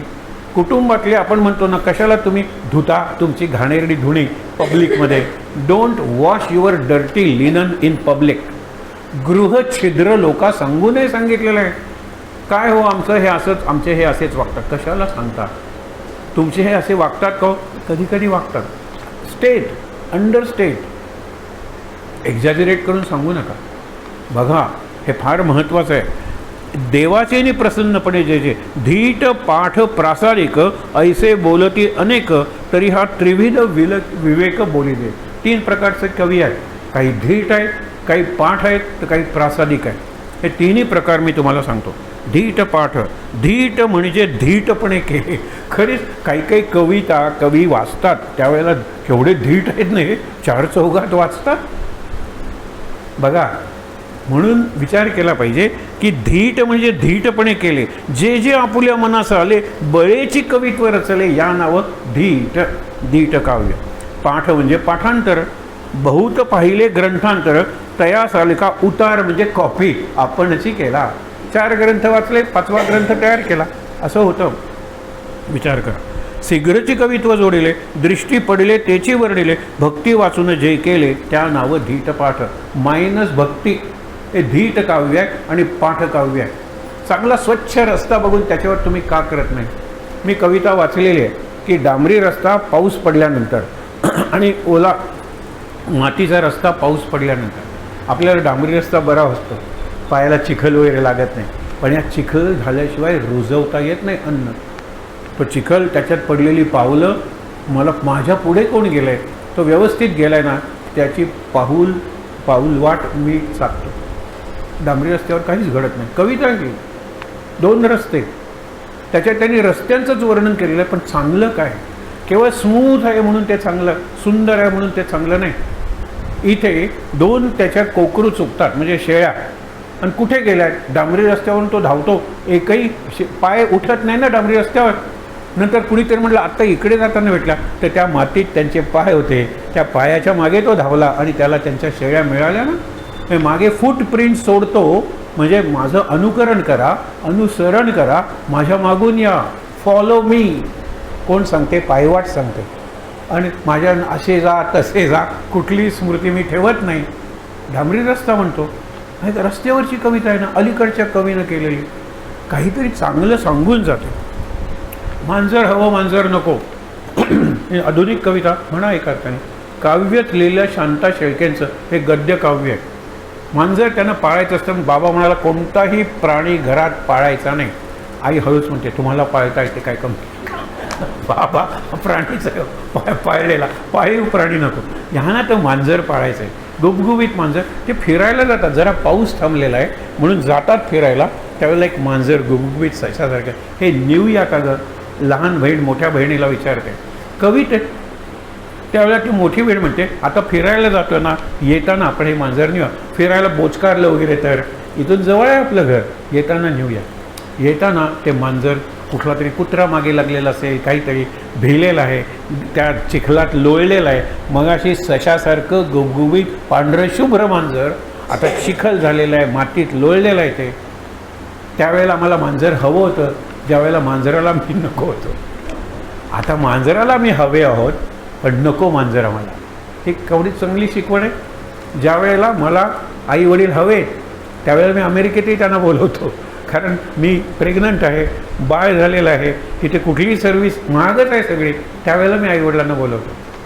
आणि त्यावेळेला आईवडिलांना इथे काही महत्त्वाचं काम असेल, नाही नाही या तुम्ही. बघा हे मांजर हवं मांजर नको हा संदेश दिलेली ही कविता आहे, गद्यकाव्य. पुढे बघूया आपण. कवित्व नसावे वादांग, कवितेवरून वाद निर्माण होऊ नये, संवाद साधला जावा. कशाला बोचकाऱ्या ओढणाऱ्या कविता तुम्ही करता? काही काही कविता करतात, ह्यांनी याच्यावर कविता केली, त्यांनी त्यांच्या विरुद्ध कविता केली, झालं वाद सुरू झाला. एक चांगलं आहे हो, संत सूर्य तुकाराम म्हणून, आणि त्यांना साहित्य संमेलनाचे अध्यक्ष म्हणून निवडलं होतं. काही जण म्हणाले तुकारामांच्या घरातलं जे वर्णन केलेलं आहे ते फार प्रायव्हेट वाटतं, असा संतांच्या जीवनातलं वर्णन करण्याचा त्यांना अधिकार नाही, पुस्तक परत घ्या. त्यावेळेला म्हणाले की मी पुस्तक जाहीरपणे परत घेतो, पण प्रकाशकांनी पुस्तकं छापली होती, अनेक ठिकाणी पाठवली होती, सगळीकडची पुस्तकं परत. त्यांना एवढं छळलं लोकांनी की त्यांनी सांगितलं मी साहित्य संमेलनाचं अध्यक्षपद सोडतो, इथून पुढे असं लिहिणार नाही. फार सुंदर होतं. आपल्याला माहीत नाही, तुकारामाला खूप मुलं होती. तुकाराम ज्यावेळेला आपण स्वर्गात गेले त्यावेळेला सुद्धा ती जिजाऊ होती ना, ती प्रेग्नंट होती, असे उल्लेख आहे. आता लोक म्हणतात असं काही नव्हतं, बघा ना, नसेल, पण तुकारामाला फरक पडत नव्हता. कारण मी वैकुंठवासी आलो याची कारण असे, 2 बायका केल्या, मुलं झाली, मुलं दुष्काळात मेली, भले बरे झाले देवा, हे म्हणणारा तुकाराम आहे. शेवटी आपण वाचून आपण थांबणार आहोत. भक्ती विण जो अनुवाद तोची जाणावा विनोद, प्रीती विण संवाद घडे केवे. आता भक्ती विण जो अनुवाद, म्हणजे प्रत्येक अनुवाद म्हणजे ज्ञानेश्वरी वाचली, माझ्या मनात आलेले विचार, त्याच्यात भक्ती असली पाहिजे. केवळ शब्द शब्द शब्द झाले तर त्यांनी काय म्हणले बघा, भक्ती विण जे जयास घडीने घडियम, भक्ती विण जो अनुवाद तोची जाणावा विनोद, प्रतीती विण संवाद घडे केवी. थोडा अनुभव घ्या आणि मग लिहा. मी हे वाचलं आहे, मला आवडलं आहे, मी तुमच्यापर्यंत आणतो. आणि मी लेखक नाही, मी संकलक आहे. मी चांगलं I have gather these pearls and I am offering it to you. त्या मोत्यांच्या माळा करा, घाला, देवाला घाला, तुम्ही गळ्यात घाला, पण मी तुम्हाला मोती दिलेले आहेत आणि मोती माझे नाही आहेत, मी वाचलेल्या पुस्तकातले दिलेले आहेत. असं करा ना तुम्ही. वाद निर्माण करेल आणि लोकांना आवडणार नाही अशा प्रकारचं काव्य करू नका. म्हणून सांगितलं असो धीट पाठते ऐसे नाथिले अहंकाराचे पिसे. मिथ्या अहंकार निर्माण होतो. माझे एवढे पुस्तकं आलेली आहेत. त्यांनी एके ठिकाणी म्हणलेलं या ह्याच्यात नाही, कविता गवता ऐसी उदंड. त्याही काळात अशा कविता केल्या जात होत्या. गवत एक वेळ संपेल, त्याच्यावर पेस्टिसाइड्स मारलं, जाळलं तर, पण कविता आणि कवी संपणार नाही आहेत. त्यावेळेला ते चिडून लिहित होते. अहो कल्पना करा, ज्यावेळेला चीनचा पराभव झाला त्यावेळेला राष्ट्रपतीने आवाहन केलं. आम्ही त्यावेळेला शाळेत होतो. आवाहन काय केलं, अरे राष्ट्राचं डिमॉरलाइज झालेलं आहे राष्ट्र, सगळं आपल्या देशात काही अर्थ नाही, चीनीने आपला पराभव केला, आपले पंतप्रधान हिंदी चीनी भाई भाई म्हणत राहिले, पाठीत सुरा खोकला. आम्ही सुद्धा निराश झालो होतो, देशाबद्दल अभिमानच नसता. त्यावेळेला त्यांना सांगितलं, शेवटी एक प्रसंग सांगतो आणि थांबतो, की असं काहीतरी काव्य लिहा की जे लोकांना फिरून उठेल. हरकत नाही, म्हणजे माझी सह्याद्रीची छाती पण हिमालयाची, आपण म्हणतो ना. मी गेले ना त्यावेळेला, महाराष्ट्राचे मुख्यमंत्री असलेले यशवंतराव चव्हाण गेले, आधीचे कृष्ण मेनन त्यांना काढून टाकलं. म्हणजे सह्याद्री धावला हिमालयाच्या रक्षणाला. कविता झाल्या. बर्फाचे तट कोसळून पडले, सांगितलं सगळ्या रक्ताचे सडे पडलेले आहेत, पण त्यावेळेला तिथला शंकर त्याचा त्रिशूळ आम्हाला देणार आहे आणि पुढे जर युद्ध झालं तर आम्ही पराभवाचा वचपा काढणार आहोत. अशा कविता लिहिल्या, त्या वाचून दाखवल्या. निरनिराळ्या ठिकाणी जा. आम्ही अशा गावात राहत होतो जिथे भारतातलं एकमेव धरण कोयनानगरचं, की धरण जमिनीवर आहे पण इलेक्ट्रिसिटी जनरेशन आहे ते अंडरग्राऊंड आहे, एकमेव धरण. पण त्यामुळे भूकंप बसतात म्हणून म्हटल्यानंतर बाकीची धरणं रद्द केली, जगातच रद्द केली. पण तिथे आम्ही असल्यामुळे, आणि ते धरण म्हणजे त्यावेळेचे जे पंतप्रधान ते म्हणे these are the modern temples. तुम्ही त्या देवळात जाऊ नका, पण धरणं बघा, कारखाने बघा, जिथे शेतकरी शेतात काम करून पीक ते बघा आणि विद्यार्थ्यांना दाखवा. असं त्यांनी सांगितल्यामुळे आमच्याकडे सगळेजण येते, सगळे कवी वगैरे आम्ही ऐकलेले. खूप तुम्हाला सांगतो, हे कवीचं जबाबदारी आहे. काव्यातून जर हार्टपर्यंत पोचता येतं, म्हणून संतांनी काव्य केलं. तर मी जर कवी आहे तर मी अशा पद्धतीने काव्य करेन. मुक्त छंद मला आवडलं, आयले तसे गायले, एका कविता संग्रहाचं नाव आहे. अरे तो तुकाराम तेच म्हणतो, तुकाराम नाही तुलसीदास, की स्वांत सुखाय तुलसी रघुनाथ गाता. मी हे रामायण जे लिहितोय, तुलसी रामायण, ते मी माझ्या आनंदासाठी लिहिलेलं आहे, पण जगाला त्याने आनंद दिला आणि अजूनही देते की. हा विचार पाहिजे ना. म्हणून काय सांगितलेलं आहे, असो धीट पहा जयास घडीने घडी लागे भगवंती आवडी, चढती वाढती गोडी भगवत भजनाची. इथे भगवत भजन म्हणजे चांगले नागरिक बना, चांगला माणूस बना. त्यासाठी मी काव्य लिहीन, तुम्हाला प्रेरणा देईन. तुम्हाला खरंच सांगतो, जो भगवत भजने विण जाऊ नेदी एक क्षण सर्वांचा अंतःकरण भक्ती रंगे रंगले. म्हणजे ते भक्त संत होते म्हणून त्यांनी भक्ती सांगितली. पण भक्तीचे किती रंग आहे तो. भक्ती म्हणजे प्रेम. प्रेमा तुझा रंग कसा मुझवे मिलावे वैसा. माझ्या प्रेमात जर तुम्ही शक्ती आणली तर मी शक्ती काव्य झालो. स्फूर्ती आणली स्फूर्ती काव्य झालो. भक्ती आणली भक्ती काव्य झालो. भाव आणलात तर भावकाव्य झालो. प्रेम आणलं तर प्रेमकाव्य झालं. माझ्यात जो रंग आणाल जो रस आणाल त्याप्रमाणे मी बनेन अशी कवितेची शक्ती ती सरस्वती सांगते. म्हणून जो भगवत भजने विण जाऊ नेदी एक क्षण सर्व काळ अंतःकरण भक्ती रंगे रंगले. ऐसा भगवंती रंगला आणिक काही न लगे त्याला स्वइच्छा वर्णू लागला ध्यान कीर्ती प्रताप. स्वइच्छेने मी काव्य करतो ना मी भगवंताचं यश कीर्ती आणि प्रताप. प्रताप म्हणजे पराक्रम. हे सगळं भगवंत करून राहिलेलं आहे. मग ते पीक बघितल्यानंतर देवाजीने करुणा केली भाते पिकुनी पिवळी झाली. हे बाकी बाबांचंच आहे ना काव्य. देवाजीने करुणा केली नसती तर भातं पिकली नसती. पहिल्यांदा पाऊस आहे नंतर ऊन आहे. ऊन असल्याशिवाय ते वाळत नाहीत. पाऊस पडत राहील ते कुजून जातं भात. माहीत आहे ना देवाजीने करुणा केली. इथे सगळी अन्नपूर्णा आमच्या गरिबाच्या झोपडीतल्या ताटात सुद्धा असते. सगळे रस त्याच्या त्या भोजनात असतात आणि एक ताट आणि एक पाट कायम मांडलेला असतो गरिबाच्या झोपडीत माझ्या गोव्याच्या भूमीत. इथे गोव्याचं नुसतं वर्णन नाही बीचचं वर्णन करणाऱ्या कविता करता येतील हो. किती त्यांचे ते वेश त्या कशा झोपलेल्या असतात काय करत असतात कविता करता येईल किंवा करतही असतील. पण तुम्हाला सांगतो गोव्यात यायचं तर गोव्याचं निसर्ग सौंदर्य बीच निसर्ग सौंदर्य. सूर्योदय बीचवर दिसत नाही पण सूर्यास्त दिसतो. सूर्यास्ताचं वर्णन करूया. नवीन कवी निर्माण करूया. नवीन लेखक निर्माण करूया. नवीन वक्ते निर्माण करूया. त्याच्यासाठी मी साहित्य लिहिन. हे सहित आहे समाजाचं किंवा आजूबाजूच्या मंडळींचं कल्याण करणारं. शेवटी काय सांगतात त्याचे भक्तीचे कौतिक तया नाव प्रासादिक. हा भगवंताचा प्रसाद मी तुम्हाला देतोय प्रासादिक. तया नाव सहज बोलता विवेक प्रकटवर. सहज बोलणे हित उपदेश ते साहित्य आहे. सगळ्यांना ते जमणार नाही. पण पुढे जेणे होय समाधान जेणे तुटे संसार बंधन जया मानिती सज्जन तया नाव कवित्व. कवित्व निरूपण आहे. ते खरं कवित्व आहे. ही कवितेची व्याख्या आहे का तर नाही. कवितेचे प्राध्यापक ह्याच्या विरुद्धही बोलू शकतील. आम्हाला जो जीवनाचा अनुभव आला झोपडपट्टीतल्या माणसाला कसला सूर्यास्त. झोपडपट्टीतला माणूस गटारावरच कविता करणार असा एक पंथ आहे. चांगलं आहे ना करा ना तुम्ही गटारावर कविता. पण गटारावर कविता केल्यानंतर गटारं आहेत म्हणून रस्ते स्वच्छ आहेत. आता रस्त्याचंच गटार झाले सगळीकडे त्याला काय करणार तुम्ही सांगा बरं. म्हणून विचार करूया. एक तुम्हाला उदाहरण सांगतो आणि थांबतो. कवी आलेले होते. पु ल नेहमीप्रमाणे विनोदाने बोलले. आम्ही श्रोत्यात होतो शाळेतले विद्यार्थी आणि तिथे सगळे कवी लेखक वगैरे आले होते. 50-60 जण आणि 2 दिवस कार्यक्रम चालला. रोज 3-3 तास 6 तास आणि सगळं कोयना नगर वॉज अ बिग फॅमिली.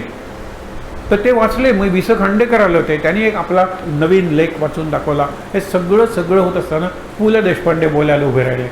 ते बोलायला उभे राहिले. आता काहीतरी विनोदी बोलतील म्हणून श्रोते थांबलेले असतात. पण अत्रे उभे राहिले की टाळ्या आणि हशा. उभे राहिले कीच लोक टाळ्या वाजवतात. पु ल म्हणाले की मी कोयनानगरला आलो. त्यावेळेला कोयना अशी गाड्या नव्हत्या. गाढवावरून दगड नेऊन ते धरणाच्या तिथे टाकावे लागत होते. कारण दगड एकीकडे होते धरण दुसरीकडे आणि दगड लागतं सिमेंट लागतं. ते सगळं गाढव was the beast of burden. म्हणजे गाढवाच्या दोन्ही बाजूला दगड टाकले. गाढव बिचारं जायचं आणि रस्त्या पाट्या होत्या प्रत्येकाच्या घरावर. हा इलेक्ट्रिकल इंजिनियर हा वॉटर म्हणजे हायड्रो इंजिनियर हा मेकॅनिकल इंजिनियर हा. त्याने विनोद केला. त्याला उत्तर दिलं त्या मूर्ती नावाच्या अधिकाऱ्यानं ज्याला मराठी कळत होतं पण बोलता येत नव्हतं. तो आंध्र प्रदेशातला होता. अत्यंत तेजस्वी माणूस. आम्हाला हेड ऑफ द फॅमिली वाटायचा कोयनानगरमध्ये. त्यांनी काय उत्तर दिलं ते बघा. हे काय म्हणाले मी कोयनानगर आल्यानंतर मला जेवढी गाढवं रस्त्यावर दिसली तेवढेच इंजिनियर घरात दिसले. खरंच आहे. कारण सगळे इंजिनियर असल्याशिवाय तुम्ही काय डॅम बांधणार आहात सांगा बरं. सगळे इंजिनियर्स निरनिराळ्या प्रकारचे इंजिनियर गाढव सगळ्यांनी टाळ्या वाजवल्या. ह्यांना हे लागलं कारण ही वाचित इंजिनियर म्हणजे मोठं गाढव होते ते मूर्ती. त्यांना काय बोलले ते कळलं. लोकांनी टाळ्या का वाजवल्या ते कळलं. त्यांच्या भाषणात ते म्हणाले मी तुम्हाला एक घडलेला प्रसंग सांगतो ज्याला एपिसोड अँड ॲनेक्डोट नाव आहे. घडलेला प्रसंग. भारताचा पहिला सिटिझन राजेंद्र प्रसाद प्रेसिडेंट. त्यांना हे धरण बघण्यात उत्सुकता होती. म्हणाले लवकर जाऊया म्हणजे आपल्याला आत इलेक्ट्रिसिटी बघायला ते मजा वाटेल. ते म्हणाले मला तुम्ही 5 वाजता पहाटे उठवा, तयारी करून 6 वाजता आपण धरणावर जाऊया. सांगितलं. उठवायची जबाबदारी म्हणाले मी स्वतः घेतली होती. 5 वाजता मी भारताच्या पहिल्या नागरिकाला उठवायला गेलो तर ते उठले होते.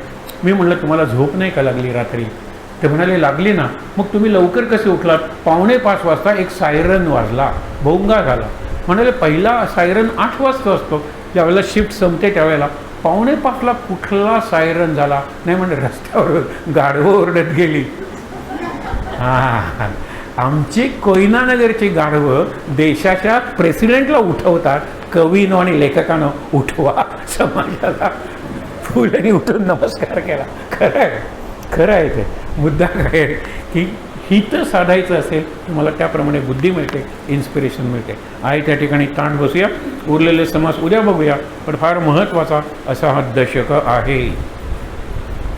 डोळे मिटूया, ताट बसूया, चेहऱ्यावर प्रसन्न हास्य. आणि हे वाक्य प्रत्येकाने मनातल्या मनात म्हणायचे की महाराज या क्षणी मी अत्यंत आनंदात आहे, धन्यवाद. दुसऱ्या क्षणी मी खूप आनंदात आहे, शुक्रिया. तिसऱ्या क्षणी महाराज मी खूप आनंदात आहे, थँक्यू. म्हणा थँक्स अँड ग्रॅटिट्यूड महाराजांकडे व्यक्त करूया. अखंड आनंदात राहूया, अनुसंधानात राहूया. नेहमीप्रमाणे श्लोक आणि आपण म्हणूया शांतीपाठ सगळ्यांनी बरोबर म्हणायचं आहे. सदा सर्वदा योग तुझा घडावा, तुझे कारणी देह माझा पडावा. उपेक्षू नको गुणवंता अनंता, रघुनायका मागणे हेची आता. जय जय रघुवीर समर्थ. ओम सहनाववतु सहनौ भुनक्तु सह वीर्यं करवावहै तेजस्विनावधीतमस्तु मा विद्विषावहै. ओम शांति शांति शांति.